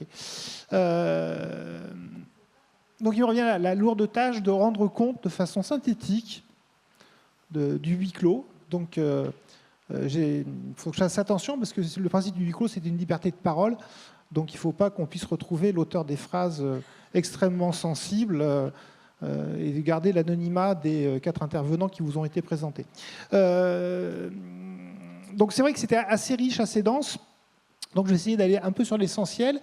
Et puis du coup, l'idée c'est qu'autour de ces points de tension qui ressortent de cette discussion, vous invitez effectivement à débattre et de poursuivre l'échange. Alors c'est vrai que la table ronde était intitulée « Gérer les ruines ». Alors par rapport à ce matin, je me suis dit ça y est, c'est bon, on va nous sortir... une vieille usine, le modèle économique de l'usine, etc. En fait, on a un peu dévié, c'est tant mieux, parce que les ruines dont on a parlé, finalement, c'est les ruines d'un modèle. Alors le problème, c'est que le modèle, il tient encore, et ce modèle, c'est cette façon de faire la ville qu'on a héritée des années 60, des 30 Glorieuses, qui est un modèle productif, extensif, basé sur la table rase, la planification du sol, les zones d'aménagement concertées, surtout d'aménagement, et ce désarroi d'une des intervenantes dont je tairai le nom, mais qui est élue à la ville de Villeurbanne, qui se dit, mais finalement, est-ce qu'on a encore besoin de faire des ZAC? Est-ce que ça répond aux attentes, aux besoins de la population? Et ce modèle ne me satisfait pas. Et donc voilà, c'est bien cette ruine d'un modèle qui perdure, qui est là, qui est encore très présent dans notre espace, qui nous contraint par rapport à une façon de faire la ville qui n'est plus la même, qui n'est plus le même contexte. On n'est plus dans les 30 Glorieuses, ça ne nous aurait pas échappé. Et c'est de ça, finalement, dont on a discuté. Finalement, on cherche le prochain. Et cette recherche du prochain, elle génère de la tension, effectivement, pour nos dessinateurs, pour nos élus, pour les chercheurs vers qui on se tourne pour dire mais aidez-nous à trouver des modèles, à trouver des nouvelles solutions, et ils cherchent encore, et tant mieux. Mais ça progresse, j'y reviendrai. Et donc créer de l'incertitude, de l'insécurité, et finalement personne n'est vraiment content. C'est un peu le constat qu'on se faisait, ni les professionnels qui continuent de se référer à ce modèle-là, puisque c'est celui qui tient encore debout, mais qui contraint leur pratique et qui ne donne pas satisfaction. Ça, je le vois aussi avec mes collègues. C'est-à-dire qu'aujourd'hui, quand vous êtes technicien, chef de projet d'aménagement, que l'élu n'est pas content, que les riverains en réunion publique ne sont pas contents, que les élus de la commune, parce que moi je suis à la métropole, ne sont pas contents, et c'est vrai qu'au bout d'un moment c'est un petit peu frustrant. Donc oui, c'est de ça dont on a commencé de parler, finalement, comment est-ce qu'on cherche et quelles sont les clés de ce prochain modèle. Alors sur ce clé de prochain modèle, il y a 2 entrées principales. Alors on a beaucoup parlé de modèles, donc là effectivement le premier modèle, au sens presque mathématique d'équation, c'est l'équation économique. Comment est-ce qu'on passe d'un modèle qui était basé sur finalement une affectation du sol qui allait déterminer une valeur économique à un foncier, et donc à ce qu'on pouvait construire dessus, qu'est-ce qui était rentable de faire dessus, etc., à des enjeux de propriété, de responsabilité, mais qui vont devoir intégrer à la fois des externalités négatives, on l'a évoqué ce matin, la dépollution, le coût, la pollution visuelle, le changement du paysage, etc. Donc des choses aussi qui vont venir bouleverser des équilibres. Donc c'est des externalités négatives liées finalement à la pollution intrinsèque, finalement, mais pas que. Il y a plein d'autres dimensions qu'on a évoquées assez rapidement. mais aussi, paradoxalement, des externalités positives. Quel est le gain, si ce n'est pas rentabilisé quelque part, finalement, de faire un aménagement qui sera plus durable, s'il me coûte cher, que je ne retrouve pas dans mon équation économique. Une toiture végétalisée, une emprise au sol moindre, de la terre qui ne sera pas rentabilisée, on va dire, de l'espace libre, pour laisser la biodiversité. On l'a évoqué aussi ce matin sur la question des friches. Tiens, j'ai un arbre qui a poussé, est-ce que je le garde ou est-ce que je ne le garde pas? C'est une nouvelle entrée dans l'équation. Si on la voit d'un point de vue économique, je vais couper l'arbre pour faire du parking. Si je rentre dans une autre équation économique, ben, j'ai envie de le garder pour garder un peu de biodiversité. Donc on voit bien quand même qu'il y a une continuité aussi avec les échanges de ce matin. Et ça a été pointé par Agnès. Finalement, effectivement, un aménageur va venir avec sa grille de lecture, d'optimisation, mais qui va supporter le coût au final, et comment je peux aussi valoriser des acteurs, des aménageurs qui, eux, joueraient le jeu de se dire je renonce à une valeur économique pour une valeur d'usage supplémentaire. Et comment, finalement, ces équations-là, je peux ou pas les remettre dans mes outils de planification et de réglementation urbaine. Ça, c'est été des points qui a été échangés ce matin. Deuxième équation, l'équation politique, mais au sens de faire société, faire la ville. Bon, politique, police, la cité, je ne vais pas vous refaire, tout le monde a eu le cours quelque part un jour dans sa scolarité, j'imagine. Donc, la question politique de comment je fais société en produisant de l'urbain, puisque ça reste un milieu de vie, et une conflictualité qui va s'exprimer justement, parce que, puisque personne n'est content, comment est-ce qu'on va chercher des espaces pour retrouver finalement un projet collectif. Et par rapport à ce modèle, qui est d'une logique assez imparable, il y a un sol, il a une vocation, il a un propriétaire qui va essayer de maximiser son profit dessus et sa valorisation. Et donc on a débattu surtout avec les entrées, donc côté anthropologie avec Bianca, mais aussi avec Rachel sur le côté urbanisme. Mais du coup, ce qui est intéressant, c'est que c'est la même entrée, mais avec des mots différents. C'est à quoi on tient. Finalement, faire la ville, c'est de se dire à quoi on tient. Est-ce que c'est une logique fonctionnelle d'usage, de valoriser un usage par rapport à un autre? Est-ce que c'est un type de relation sociale? Est-ce que c'est un type de service? Qu'est-ce que j'attends de ce qui va être produit? Et là, on commence de voir des mots qui peuvent aussi avoir plusieurs sens et qui viennent percuter notre lecture des modèles. De toute façon, le mot modèle, j'ai l'impression qu'hier, il a été torturé, ce matin aussi. Donc, autour de quoi on débat? Et finalement, ce n'est peut-être pas autour de la forme urbaine qu'on va devoir penser la ville, mais autour de questions de valeur, dans tous les sens du terme. Voilà, je reviens sur une dimension économique et aussi cette dimension, tiens, au nom de quoi je fais les choses, au nom de quoi j'exprime une préférence pour tel ou tel choix. Des questions d'attachement, à quoi je suis attaché. Alors là, c'est aussi la dimension très, très anthropo, je suis attaché finalement à mon quartier, je suis attaché à un bâtiment, même s'il est moche, même s'il n'est pas beau, même si on va le démonter, mince, j'y étais attaché, c'était ma vie. Donc ça, c'est des choses qui ressortent aussi. Qu'est-ce qu'on garde pas uniquement pour le décorum et pour Stéphane Bern, mais vraiment pour se dire, voilà, on fait du commun. Mais aussi la question des besoins, de quoi j'ai besoin. Parce qu'on n'est pas dans un monde figé, les besoins aussi évoluent. Il y a même un moment, on a évoqué finalement, on fait la ville aussi pour ceux qui vont y habiter plus tard. Et l'attention habitant-résident, au présent, ce n'est pas forcément les mêmes. Et donc cette équation politique, c'est peut-être voilà, là-dessus, on a pas mal tourné. Alors, excuse-moi, j'essaie de me relire parce que j'ai une écriture dégueulasse. Et voilà, donc on a ces dimensions-là. Et finalement, c'est une part de sensible. Et finalement, comment est-ce qu'on va essayer de réintégrer cette part de sensible dans la façon de faire les projets urbains? Et c'est là qu'on a rebouclé, sans le vouloir, avec la question de l'urbanisme temporaire et la question de l'expérimentation, de faire la ville. Puisqu'on cherche le modèle, il faut l'inventer. Et c'est là que ça refait vraiment écho avec ce qui a été discuté ce matin. Les espaces d'invention, aujourd'hui, sont dans l'urbain temporaire, ils sont dans l'expérimentation. Et là où je reviens sur la question de l'accompagnement et du dialogue chercheur-politique au sens large, j'ai envie de dire maintenant, même si Agnès, effectivement, l'a appelé de ses voeux. Ah zut, j'étais encore trahi. C'est que, effectivement, aujourd'hui, on a des chercheurs, et là on en a deux sur scène, qui, finalement, sont sollicités pour accompagner les projets, que les élus veulent, se disent on a besoin de discuter ensemble, on a besoin de voir ce qui se passe, mais que ce processus de recherche d'un nouveau modèle, il est quand même long.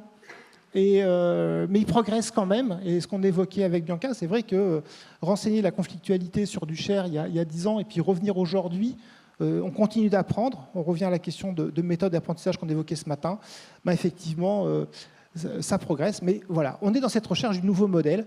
Et c'est peut-être là-dessus que finalement, gérer les ruines, c'est de se dire finalement, on ne gère pas les ruines, on gère les ruines d'un modèle sur une ville qui est déjà là. Et refaire la ville sur la ville doit se faire avec des nouveaux outils qui ne sont pas ceux des années 60. Merci.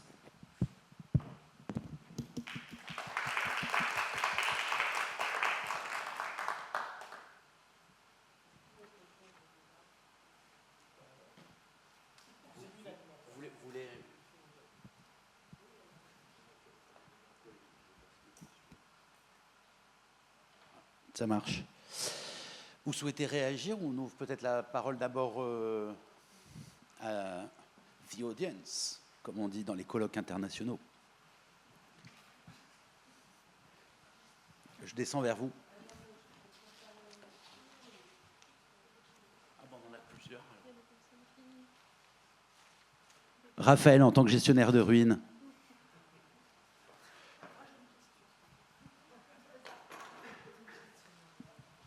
Bonjour, Florence Bellane, directrice Sciences, Société, Université Lumière Lyon 2. J'avais une question pour l'élu, car plusieurs fois pendant le débat, vous avez dit effectivement on a besoin de la recherche, etc. Et vous le disiez, on arrive parfois quand c'est déjà tout est décidé, alors qu'on aimerait peut-être être consulté, les chercheurs, en amont de certains projets.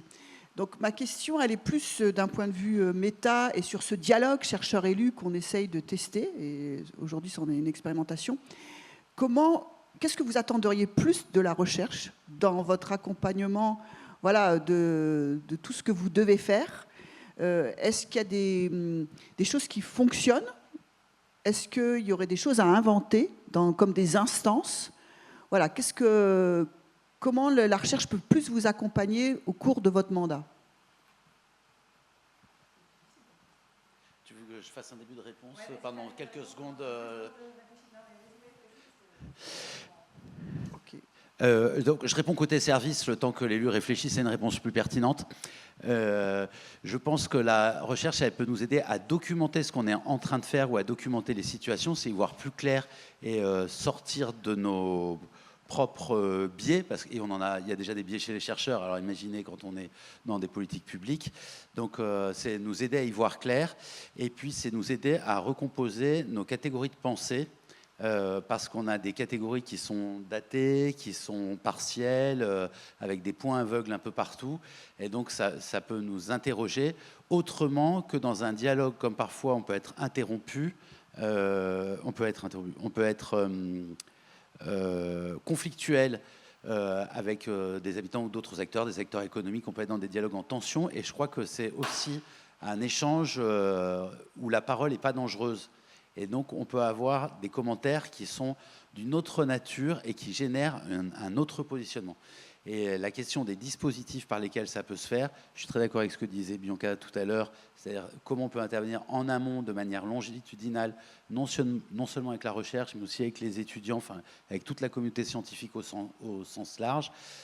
C'est aussi une manière peut-être de pouvoir entendre des choses remonter des habitants qu'on ne sait pas entendre par nous-mêmes, par nos dispositifs, par nos prestataires. Il y a peut-être une autre qualité d'expression, une autre formalisation qui nous obligerait à d'autres déplacements. Et sur la question des mécanismes par lesquels on produit ce dialogue continu, reste encore à construire, mais on se disait, on fera peut-être un match retour de l'échange d'aujourd'hui à la mairie de Villeurbanne avec les services compétents, parce qu'on sent bien qu'en tout cas, il y a un ferment un peu fécond et qu'on a besoin d'être déplacé et de ne pas penser que par nous-mêmes. Peut-être qu'on a à instaurer de manière un peu plus méta une question de compagnonnage collectif entre l'action publique et la recherche universitaire. C'est vrai qu'aujourd'hui, on est quand même très souvent sollicité sur des stages de M2. Et c'est donc comment est-ce que, bien sûr, il faut que les M2 ils fassent des stages. Voilà, moi, mes enfants ils cherchent des stages, c'est super compliqué. Donc il faut on s'organise, mais il faut qu'on les accueille aussi dans des bonnes conditions pour qu'à la fois les objets de recherche et qu'il y ait une forme de puisque la notion de compagnonnage, elle permet d'avoir du temps, et donc qu'en fait, la culture de la collectivité, les sujets de recherche, ils soient aussi mieux préparés avec les enseignants, chercheurs, parce que c'est vrai, quand on a le jeune qui débarque, qui connaît rien et qu'il faut refaire une fois, 2 fois, 3 fois, parce que si on accueille plusieurs stagiaires, voilà, on a quelque chose de ce compagnonnage, notamment pour les stages de M2 et puis les stages plus jeunes aussi, parce qu'on a aussi beaucoup de demandes pour les plus jeunes. Et voilà, donc ça, il me semble que c'est plutôt une philosophie, il y a peut-être quelque chose à construire aussi d'accueil de ces stagiaires pour pas qu'ils soient perdus. Après, il y a peut-être un autre registre, c'est comment nous-mêmes, alors élus, mais du coup, ça nécessite d'avoir une espèce de culture collective. On se dit, on rentre sur un nouveau sujet. En fait, il y a de la recherche qui a travaillé. Moi, quand on a commencé à travailler sur le projet de renouvellement de Saint-Jean, alors je ne connaissais pas vos travaux, mais bon, je connaissais les travaux de Thomas Kirsbaum sur le renouvellement urbain. Bon, moi, j'ai bouquiné, j'ai lu, et je ne suis pas venue, j'avais ça en background.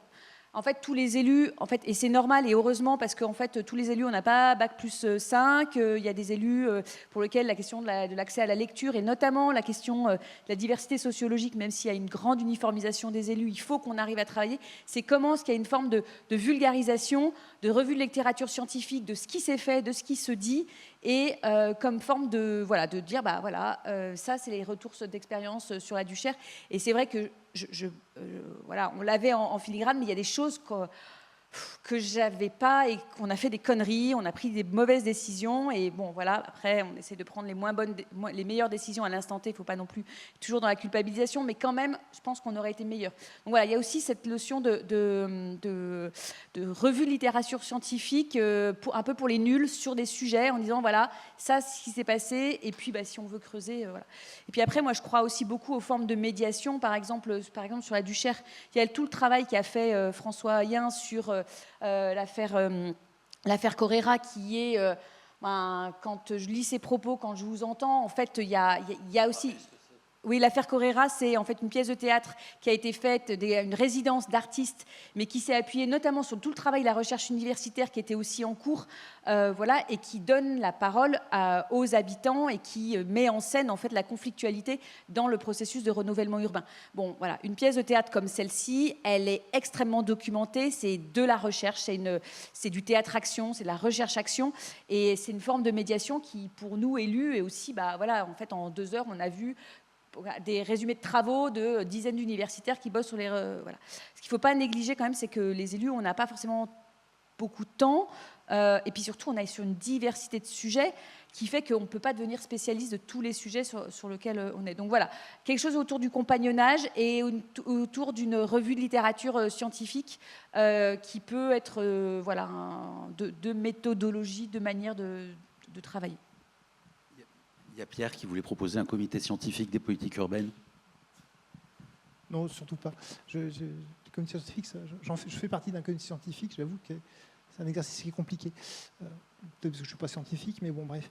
Non, moi je voulais juste repréciser quelque chose par rapport aux propos sur la question de la place de la recherche du compagnonnage. Je pense que c'est aussi important de bien distinguer, je le refais parce que même si je pense, mais ça mérite d'être dit, surtout dans le climat actuel, il y a bien une différence entre la recherche, c'est-à-dire se mettre dans une posture de comprendre ce qui est en train de se passer, de le capitaliser, et ce que donne la science. Et c'est vrai que dans le compagnonnage, et dans ce que vient de dire Agnès, il y a bien ces 2 niveaux qui sont assez intéressants à penser. C'est comment j'ai un accompagnement, c'est-à-dire comment j'ai des gens qui, avec théorie de lecture méthodologique aussi, parce qu'il y a aussi des limites intrinsèques à la discipline. Donc c'est choisir, donc il faut aussi avoir un renseignement là-dessus, donc ce qu'on essaye de faire un petit peu, mais en second rang. Donc il y a bien ce travail de donner une opportunité de travailler sur des sujets, mais après de pouvoir le capitaliser. Et quand j'évoquais effectivement la trajectoire de recherche des anthropologues, par exemple, ou des urbanistes, c'est j'ai fait un terrain, j'en ai appris quelque chose. Donc je marque une étape, et donc je dis voilà, donc ce travail de recherche pour trouver le nouveau modèle, il n'est pas fini, et ce type de journée il en est la preuve en fait. Mais on construit aussi comme ça. Je voulais juste le redire parce que j'ai eu peur que mes ironies faciles soient mal comprises.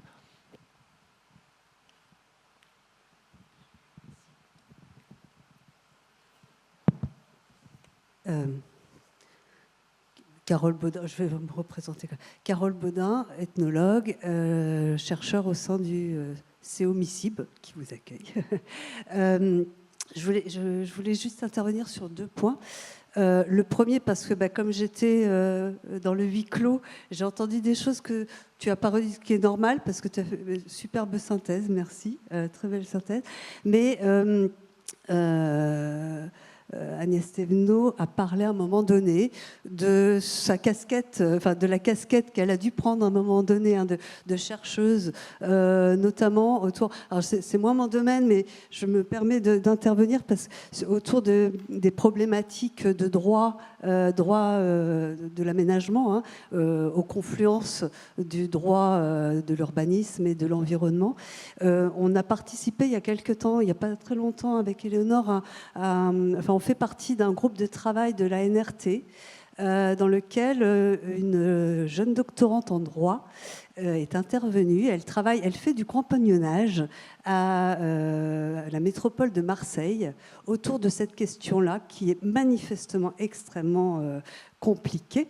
Et ça a l'air d'être assez intéressant, ce type de compagnonnage, parce que pour le coup, alors je me souviens plus exactement dans quel département, mais si ça vous intéresse, on peut vous donner les coordonnées certainement. Pour le coup, elle s'alimente des questions pragmatiques et pratiques du quotidien de la métropole pour aller chercher dans les textes, se rendre compte des failles, proposer des jurisprudences, etc. Bref, donc il y a un très beau travail de compagnonnage qui nous a été montré là dans ce cadre-là, et je pense que ça c'est sur des points comme ça. Et du coup, je ne peux que dire aussi qu'il y a certes des masters et des doctorants, puis il y a des structures comme les nôtres où on est là aussi pour faire de la co-construction. Pour ne pas dire compagnonnage peut-être, mais avec vous en fait.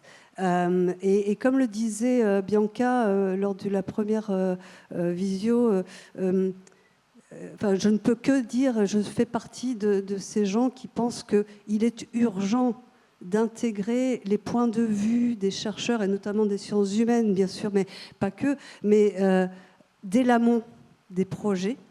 Et comme je le disais tout à l'heure en introduction, ne serait-ce qu'aussi pour re-questionner ou questionner autrement, problématiser. Nous, on a un terme avec Valérie qui est celui de problémation, qui est un mot un peu barbare, mais qui est de dire, en fait, il s'agit aussi de poser les choses dans des cadres de pensée qui ne sont pas encore là. Donc voilà, on appelle du pied, on est aussi là pour ça, avec nos collègues évidemment de Lyon 2. Et c'est tout l'intérêt aussi d'être dans des structures comme celle-ci où on a des compétences différentes au sein des universités. Voilà. Je voulais juste rajouter quelque chose par rapport à ce rapport entre scientifique et politique. Et c'est vrai que sous le terrain de la Duchère, où j'ai travaillé initialement, où j'ai expérimenté des choses très difficiles, et que depuis, il y a énormément d'avancées dans les relations que nous avons. Ce qui me semble très important aujourd'hui, c'est de voir comment on passe de la posture du chercheur qui est un expert extérieur qui vient soit en amont, soit après, à une posture, moi, qui me semble vraiment constructive de compagnonnage, d'accompagnement tout au long du processus. Enfin, il me semble qu'on a évoqué aussi ça. Et que en fait, on n'est pas du tout seulement dans ces temps-là d'avant ou d'après. Et l'urgence, elle est d'intégrer ces dimensions-là. Parce que sinon, les experts existent depuis très longtemps. Les experts en sciences sociales qui viennent, les bureaux d'études, etc. Ça, c'est connu. Voilà, c'était juste pour... C'est vrai que dans la fabrique de l'action publique, on est entouré d'AMO, d'assistants à maîtrise d'ouvrage. Et en fait, aujourd'hui, on a un sujet, c'est que, déjà, on n'a plus beaucoup de sous.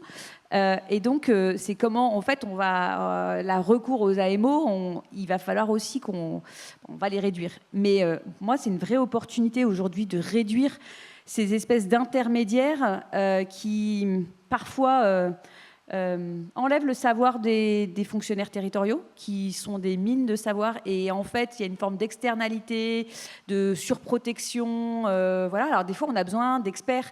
Par exemple, je pense à un avocat pour faire un montage juridique où on n'a pas on n'a pas l'expertise interne. Mais voilà, ça, c'est pas grave. Mais c'est vrai que voilà, on a des recours extrêmement forts à l'AMO, et comment la recherche, voilà, avec cette forme d'indépendance. Mais une des difficultés, si on est dans cette posture-là, c'est la question du temps. Et qu'en fait, l'AMO, c'est hyper pratique. Hein. Vous leur signez un bon de commande. Là, j'étais en réunion ce matin avec la métropole. Ils me disent, on va signer le bon de commande cet après-midi. Ils se disent, ils vont rendre quand leurs travaux, comme ça, un peu... Ah bah début juin, waouh, début juin. Donc en fait, ils vont bosser nuit et jour, là, les petits jeunes qui sont exploités, tout ça.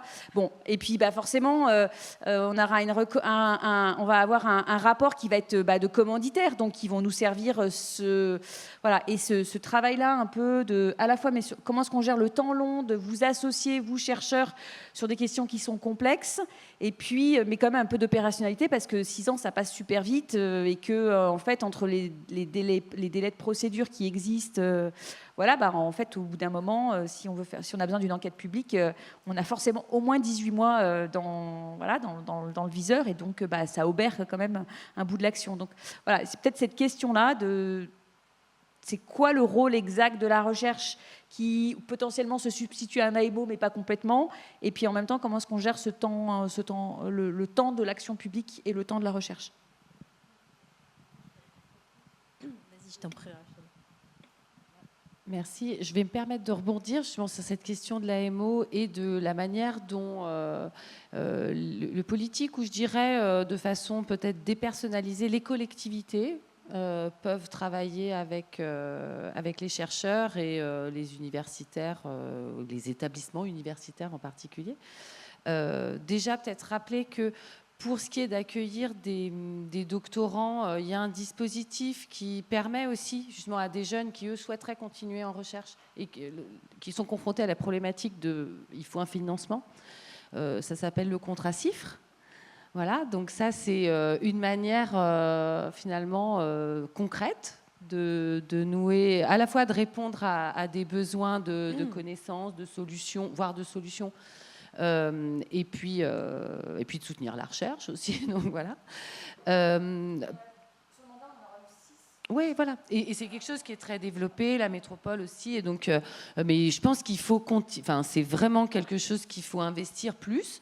Le monde de l'industrie l'a tout à fait compris. Il me semble que l'action collective, l'action publique est tout à fait légitime à le faire. Et c'est une forme en plus de retour sur investissement à l'heure où on se dit qu'il n'y a plus de sous nulle part dans les budgets publics. Bon, voilà, quelque part, ça évite le gaspillage. Et puis, sur les formats toujours de travail, et je commence par ça parce que pour moi, ça répond en partie à la question de l'AMO. Il y a aussi aujourd'hui les collectivités, y compris des municipalités, peut-être plus des intercos ou des métropoles, financent de la recherche directement, indépendamment des contrats CIFRE. Alors, parfois avec l'État aussi. Moi,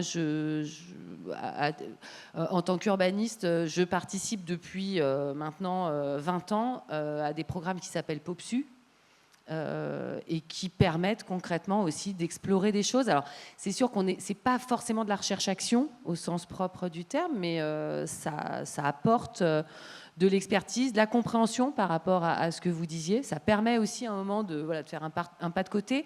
Et c'est des programmes de recherche qui sont construits, donc cofinancés par l'État, les collectivités, et dont les programmes, finalement, sur quoi on cherche, sont co-construits avec les équipes, les exécutifs et leurs services souvent d'accompagnement, les services techniques, et notamment ceux qui sont chargés des questions de stratégie, de prospective, où ça dépend d'ailleurs des collectivités. Et c'est une recherche qui est faite ensemble. On s'appelle des dispositifs praticiens-chercheurs. Et c'est assez efficace, et y compris pour les chercheurs, en fait. C'est que ça nous oblige aussi un moment à nous décentrer, des fois, de nos problématiques un peu, ou nos problémations sur un peu le sens des mots, ou le sens de la recherche, etc. C'est-à-dire que là, c'est se mettre d'accord sur qu'est-ce qui fait problème et qui va permettre à la fois de répondre aux questionnements des décideurs, de la collectivité, de la puissance publique, de l'intérêt général, et les intérêts, les centres d'intérêt disciplinaires et aussi des chercheurs. Et donc, sur l'AMO, alors là, je vais reprendre ma petite casquette plutôt d'enseignante et de directrice de l'Institut d'urbanisme de Lyon, donc toute petite composante de l'Université Lyon 2. C'est constitutif des formations en urbanisme depuis qu'elles existent. Et là, en partie, nous n'étions pas là quand elles sont apparues, même si elles ne datent pas du XVIIIe siècle. Mais en tout cas, ça fait partie, et c'est une des exigences auxquelles on doit se conformer, quand nous, en tant que responsables de formation et tout, de développer des formats d'ateliers. Je vous en parlais en aparté. Et là aussi, c'est vraiment une formule donnant-donnant, en fait, parce que quand même, les établissements facturent, pour aller jusqu'à la partie pratico-pratique, mais par rapport au prix pratiqué par des bureaux d'études, c'est incomparable. Et nous, et je peux vous le dire, et je peux même vous donner un certain nombre de gens à qui vous pouvez aller vous adresser, pour que ce n'est pas moi qui le dis, généralement, que ce soit sur répondre à une question opérationnelle où il n'y a pas du tout à trouver des solutions, ou y compris aussi pour accompagner sur les réflexions, expérimenter des choses, etc. C'est quelque chose qui a fait ses preuves. Et donc là aussi, c'est vraiment gagnant-gagnant pour tout le monde. Ça permet de former les étudiants, les futurs aménageurs, y compris dans l'apprentissage, d'être en interaction directe avec l'élu, avec le temps politique, avec toutes sortes de choses, et de contribuer. Je dirais, c'est une des spécificités peut-être aussi de la discipline aménagement-urbanisme, c'est qu'elle est complètement, depuis le départ, embarquée dans ces choses-là. Voilà. Juste rajouter un autre type de dispositif, et ça répond à la question du problème du temps long. C'est qu'on peut travailler à une échelle de temporalité plus courte avec des dispositifs, par exemple, que nous commençons à mettre en place en entrepôt, mais qui existent qui existent chez vous ou en sociologie aussi, sous la forme des enquêtes collectives sur des semaines, en fait. C'est vraiment court, mais avec un nombre d'étudiants important qui vont pouvoir justement entrer, et avec un accompagnement par plusieurs enseignants, c'est-à-dire qu'il y a... donc c'est typiquement répondre à des questions précises peut-être sur bien sûr pas une enquête qui a une ampleur sur un grand territoire, mais vraiment sur des études de cas très précises. Et ça, je pense que c'est tout à fait faisable niveau master, parce que c'est quand même une expertise plus importante. Et en plus, en effet, en continuant nos échanges, on pourrait aussi proposer des dispositifs interdisciplinaires aussi. Voilà. Ok, merci.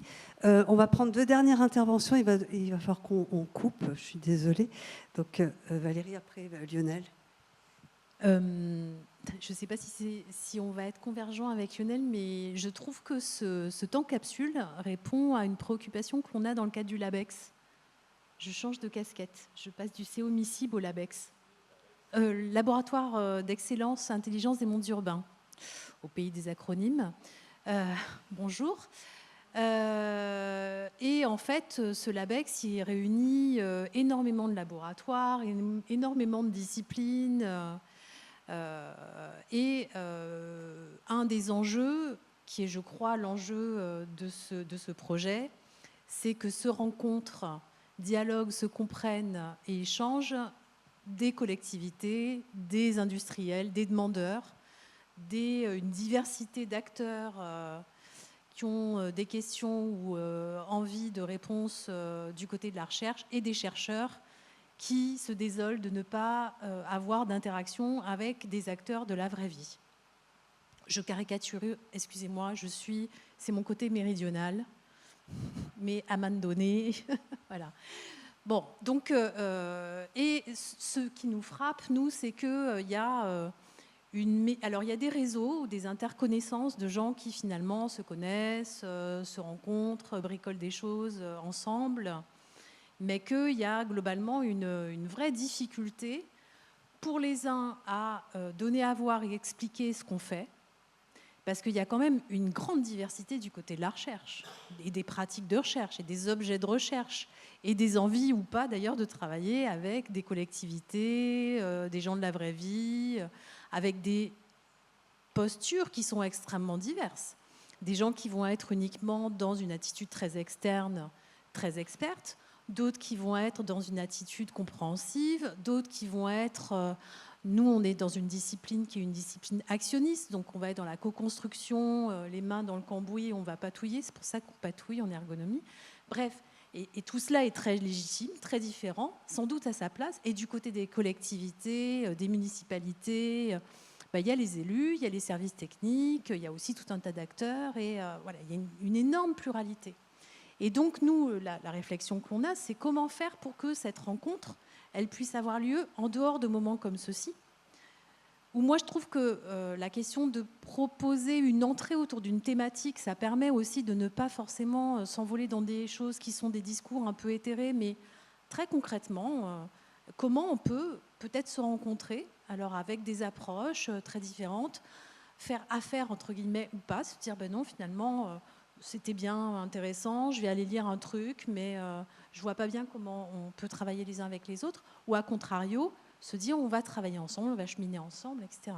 Et donc, nous, ça fait partie des choses qu'on réfléchit dans le cadre du LABEX, de se dire comment peut-on faire cette rencontre qui ne peut pas toujours se matérialiser par un temps comme celui-ci. Sans doute, les temps comme ceux-ci sont-ils extrêmement importants, incontournables. Voilà, mais comment faire quand ça ne peut pas être, pour donner à voir et se rencontrer. Pour moi, alors ça c'est uniquement le point de vue de Valérie Pueyo, ergonome, voilà. Pour moi, il y a recherche quand il y a une valeur ajoutée par rapport à un nouveau problème dont pour lesquels on n'a pas les connaissances, on n'a pas la méthode, on n'a pas le paradigme. Autrement, pour moi, il n'y a pas vocation à faire venir des chercheurs. Mais c'est un point de vue parmi d'autres. Et je passe la parole à mon compère qui a peut-être...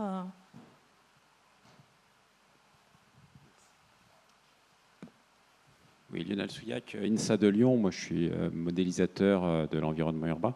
Peut-être que mon intervention est un peu en miroir de celle de Valérie.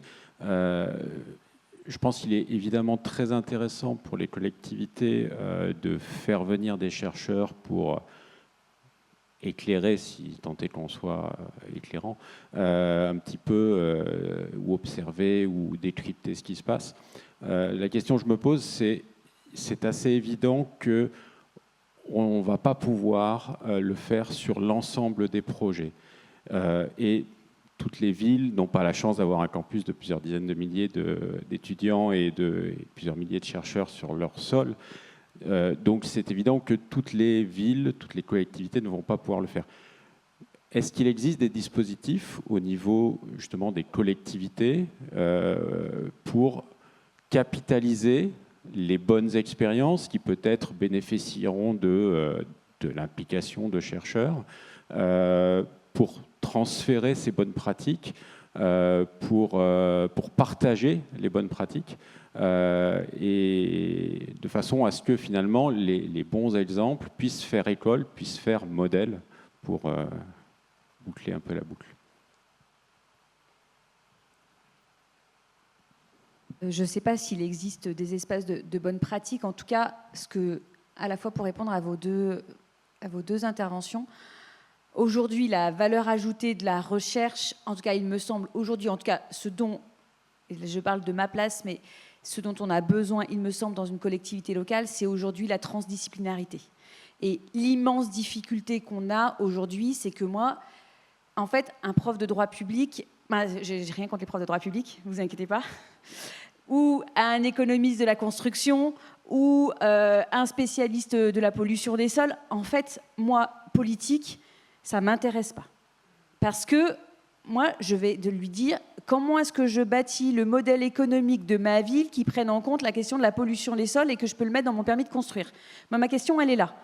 Et là, le droit public, il va me dire « ouais, mais tu fais ton permis de construire, tu as le droit de l'humanisme ». En fait, ce n'est pas ça ma question. Je ne dis pas que ma question, elle est légitime, mais ma question, ce n'est pas celle d'Agnès Touvenot, c'est celle de la collectivité sur la question du problème public. Et une des difficultés quand même du dialogue avec la recherche, c'est l'hyperspécialisation dans laquelle on est. Alors bien sûr, il y a plein de labos qui sont transdisciplinaires, mais on voit quand même que souvent, le chercheur, il reste dans sa discipline historique. Et donc, c'est comment est-ce que... Et puis après, la lisibilité pour nous, quand on n'est pas dans la recherche, de savoir si c'est une recherche compréhensive, une recherche externe, moi, je ne peux pas savoir. Et voilà. Et donc, c'est vrai que du coup, c'est quand même intéressant qu'on ait une forme d'intercompréhension, d'inter-rencontre, et que du coup, il faut quand même se voir physiquement pour se dire, voilà, l'écosystème, c'est ça. Mais c'est vrai que j'étais en comité de pilotage sur la chaufferie, là, au mois de janvier. J'ai rien compris. J'ai rien compris à tout cet écosystème où il y avait des milliers de logos. Je ne sais pas qui c'est, moi. Et en revanche, si on me dit, on va travailler sur la question de la surchauffe urbaine, là, moi, ça y est, je vois très bien ce que ça veut dire concrètement dans mon action publique. Donc voilà, donc c'est comment est-ce qu'on parle des sujets. Et puis après, alors je fais juste une aparté, mais nous, on travaille en ce moment sur une coopération territoriale avec la ville du Teil en Ardèche. On se dit qu'il faut inventer des protections mutuelles de territoire à territoire et inventer des coopérations nouvelles plutôt dans une logique de vampirisation des territoires ruraux et puis ou d'espèce de solidarité avec des territoires. Voilà. On va embaucher une doctorante en CIFRE, donc voilà, parce que pour nous c'est extrêmement intéressant. Mais c'est comment, par exemple, cet espace de coopération, c'est l'occasion pour les universités de la place lyonnaise de se dire, en fait, on apporte aussi notre savoir à un territoire. Et comment est-ce qu'on compagnonne avec ce territoire-là qui est un peu loin. Et c'est vrai que pour la question des déplacements, ça coûte cher. Voilà, et c'est... Il me semble que sur la question de l'aménagement du territoire et sur la question de la responsabilité des métropoles et pas simplement de la métropole institutionnelle, c'est comment est-ce que les universités, elles viennent irriguer les territoires. En tout cas, nous, on peut s'appuyer sur la coopération avec le Teil, mais en tout cas, pour moi, ça me semble plus important d'être dans une logique de rencontre sur une question qui se pose à l'instant T dans un territoire, plutôt que sur des banques de bonnes pratiques. Quelque part, les banques de bonnes pratiques, les AMO, ils savent super bien faire ça, pour le coup.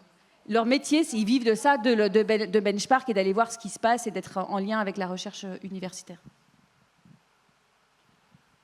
On ne parle pas après les élus quand on est agent, donc je vais le faire. Il y a quand même le réseau des villes universitaires de France qui se pose en permanence cette question de lien sciences et société avec, comment on peut dire, là c'est en tant que collectivité, un insuccès assez constant. Donc je pense qu'on a intérêt à essayer de multiplier les formes et puis d'être un peu darwinien, de voir celle qui marche à la fin. On en discutait avec Sébastien Bution, CNRS, après 2-3 pots de côte, on voulait faire un laboratoire commun, collectivité CNRS. On a plein de formats sur la question coopération ville-campagne et la question de ne pas pouvoir être sur tous les territoires et toutes les collectivités. C'est aussi quelque chose qu'on doit intégrer. Et avec la ville de Lyon, réfléchir à comment on pourrait systématiser et intensifier les coopérations ville-campagne. Je sais que vous aussi, vous avez des démarches pour pouvoir, je dis vous, en Lyon 2 là, en particulier, sur une manière d'être présent à l'extérieur et d'expérimenter l'université en territoire rural. Il y a la question de l'accueil des étudiants qui viennent du rural, qu'évoquait Agnès Souvenot tout à l'heure. Et on a sans doute un potentiel de compagnonnage qui est assez vaste. Il faut qu'on trouve des formes. Nous, pour être sûr de se rencontrer, chaque année, on organise un barbecue collectivité, acteurs du territoire, chercheurs.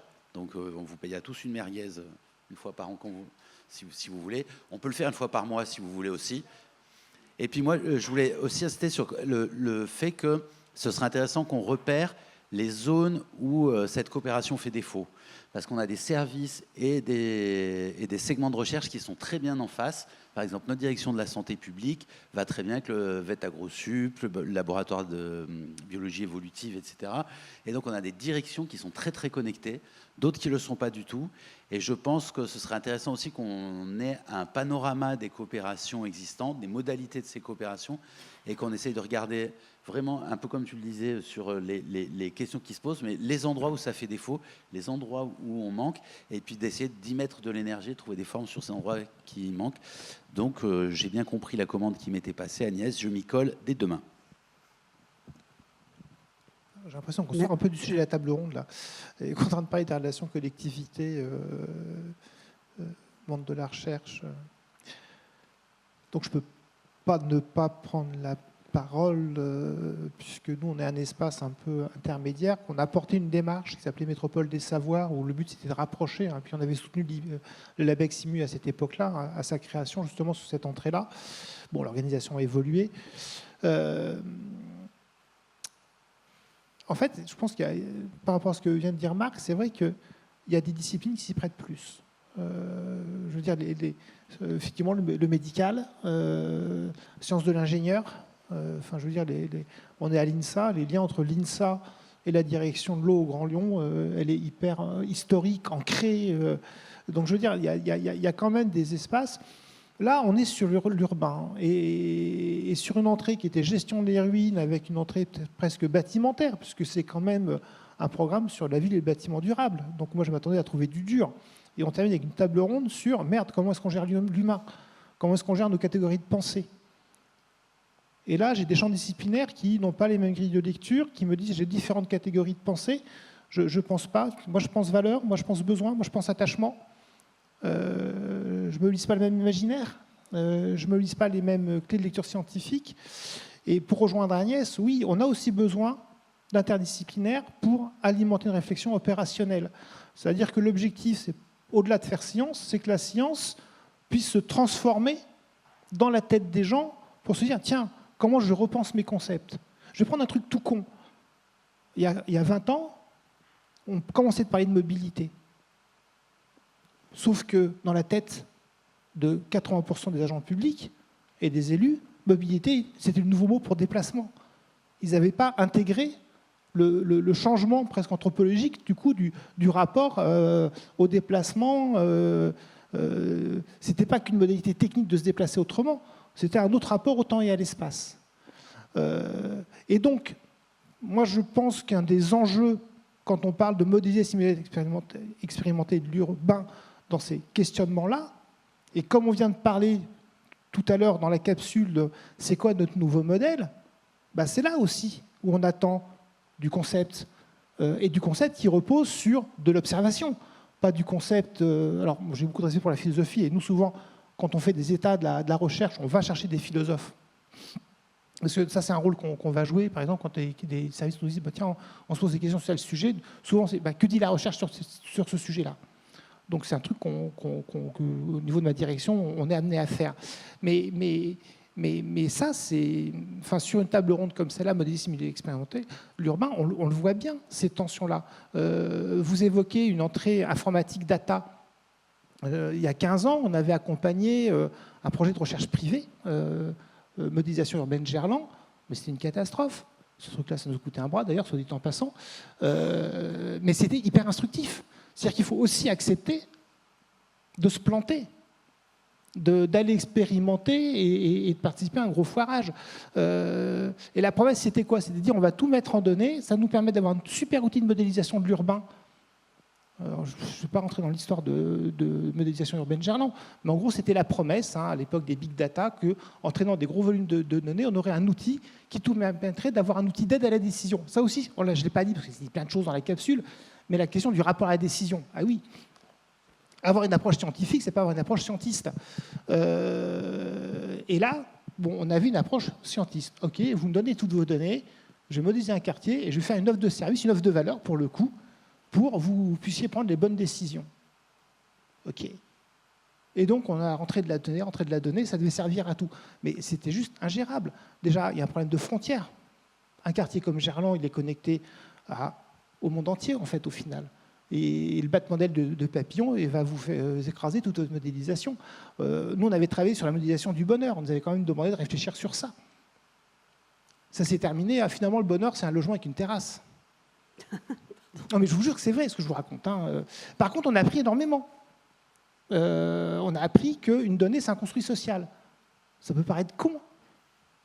Ben non, une donnée, non, c'est la promesse de la big data, c'est en gros, il y a des données, il n'y a qu'à les mettre dans un ordinateur, putain, vous allez voir, c'est génial. Sauf que la data, c'est un construit social. Je prends un exemple, parce que ça, j'étais dans tout. Il va falloir qu'on coupe vraiment. Je suis désolée. Non, mais on parle de modéliser l'urbain. Voilà. Et ben, ouais. Typiquement, la recherche, ça nous aide à ça. Aujourd'hui, cette expérience de modélisation urbaine, comme c'est un bide, on n'en parle plus. Il faudrait une recherche là-dessus. Tiens, d'ailleurs, pour dire qu'est-ce qu'on a scientifiquement, qu'est-ce qu'on a appris ou pas de ce truc-là. Parfait. Je pense qu'on a de quoi en discuter pour les prochaines années, donc ça tombe bien parce qu'on aura des rencontres scientifiques tous les ans. Donc on a de quoi prolonger. Comment ? Oui, et de fait, oui, c'est vrai, Pierre, on a un temps d'échange encore à la fin du débat final. Donc voilà. Mais là, il faut qu'on puisse avancer parce qu'on a des techniciens qui attendent, qui sont programmés maintenant.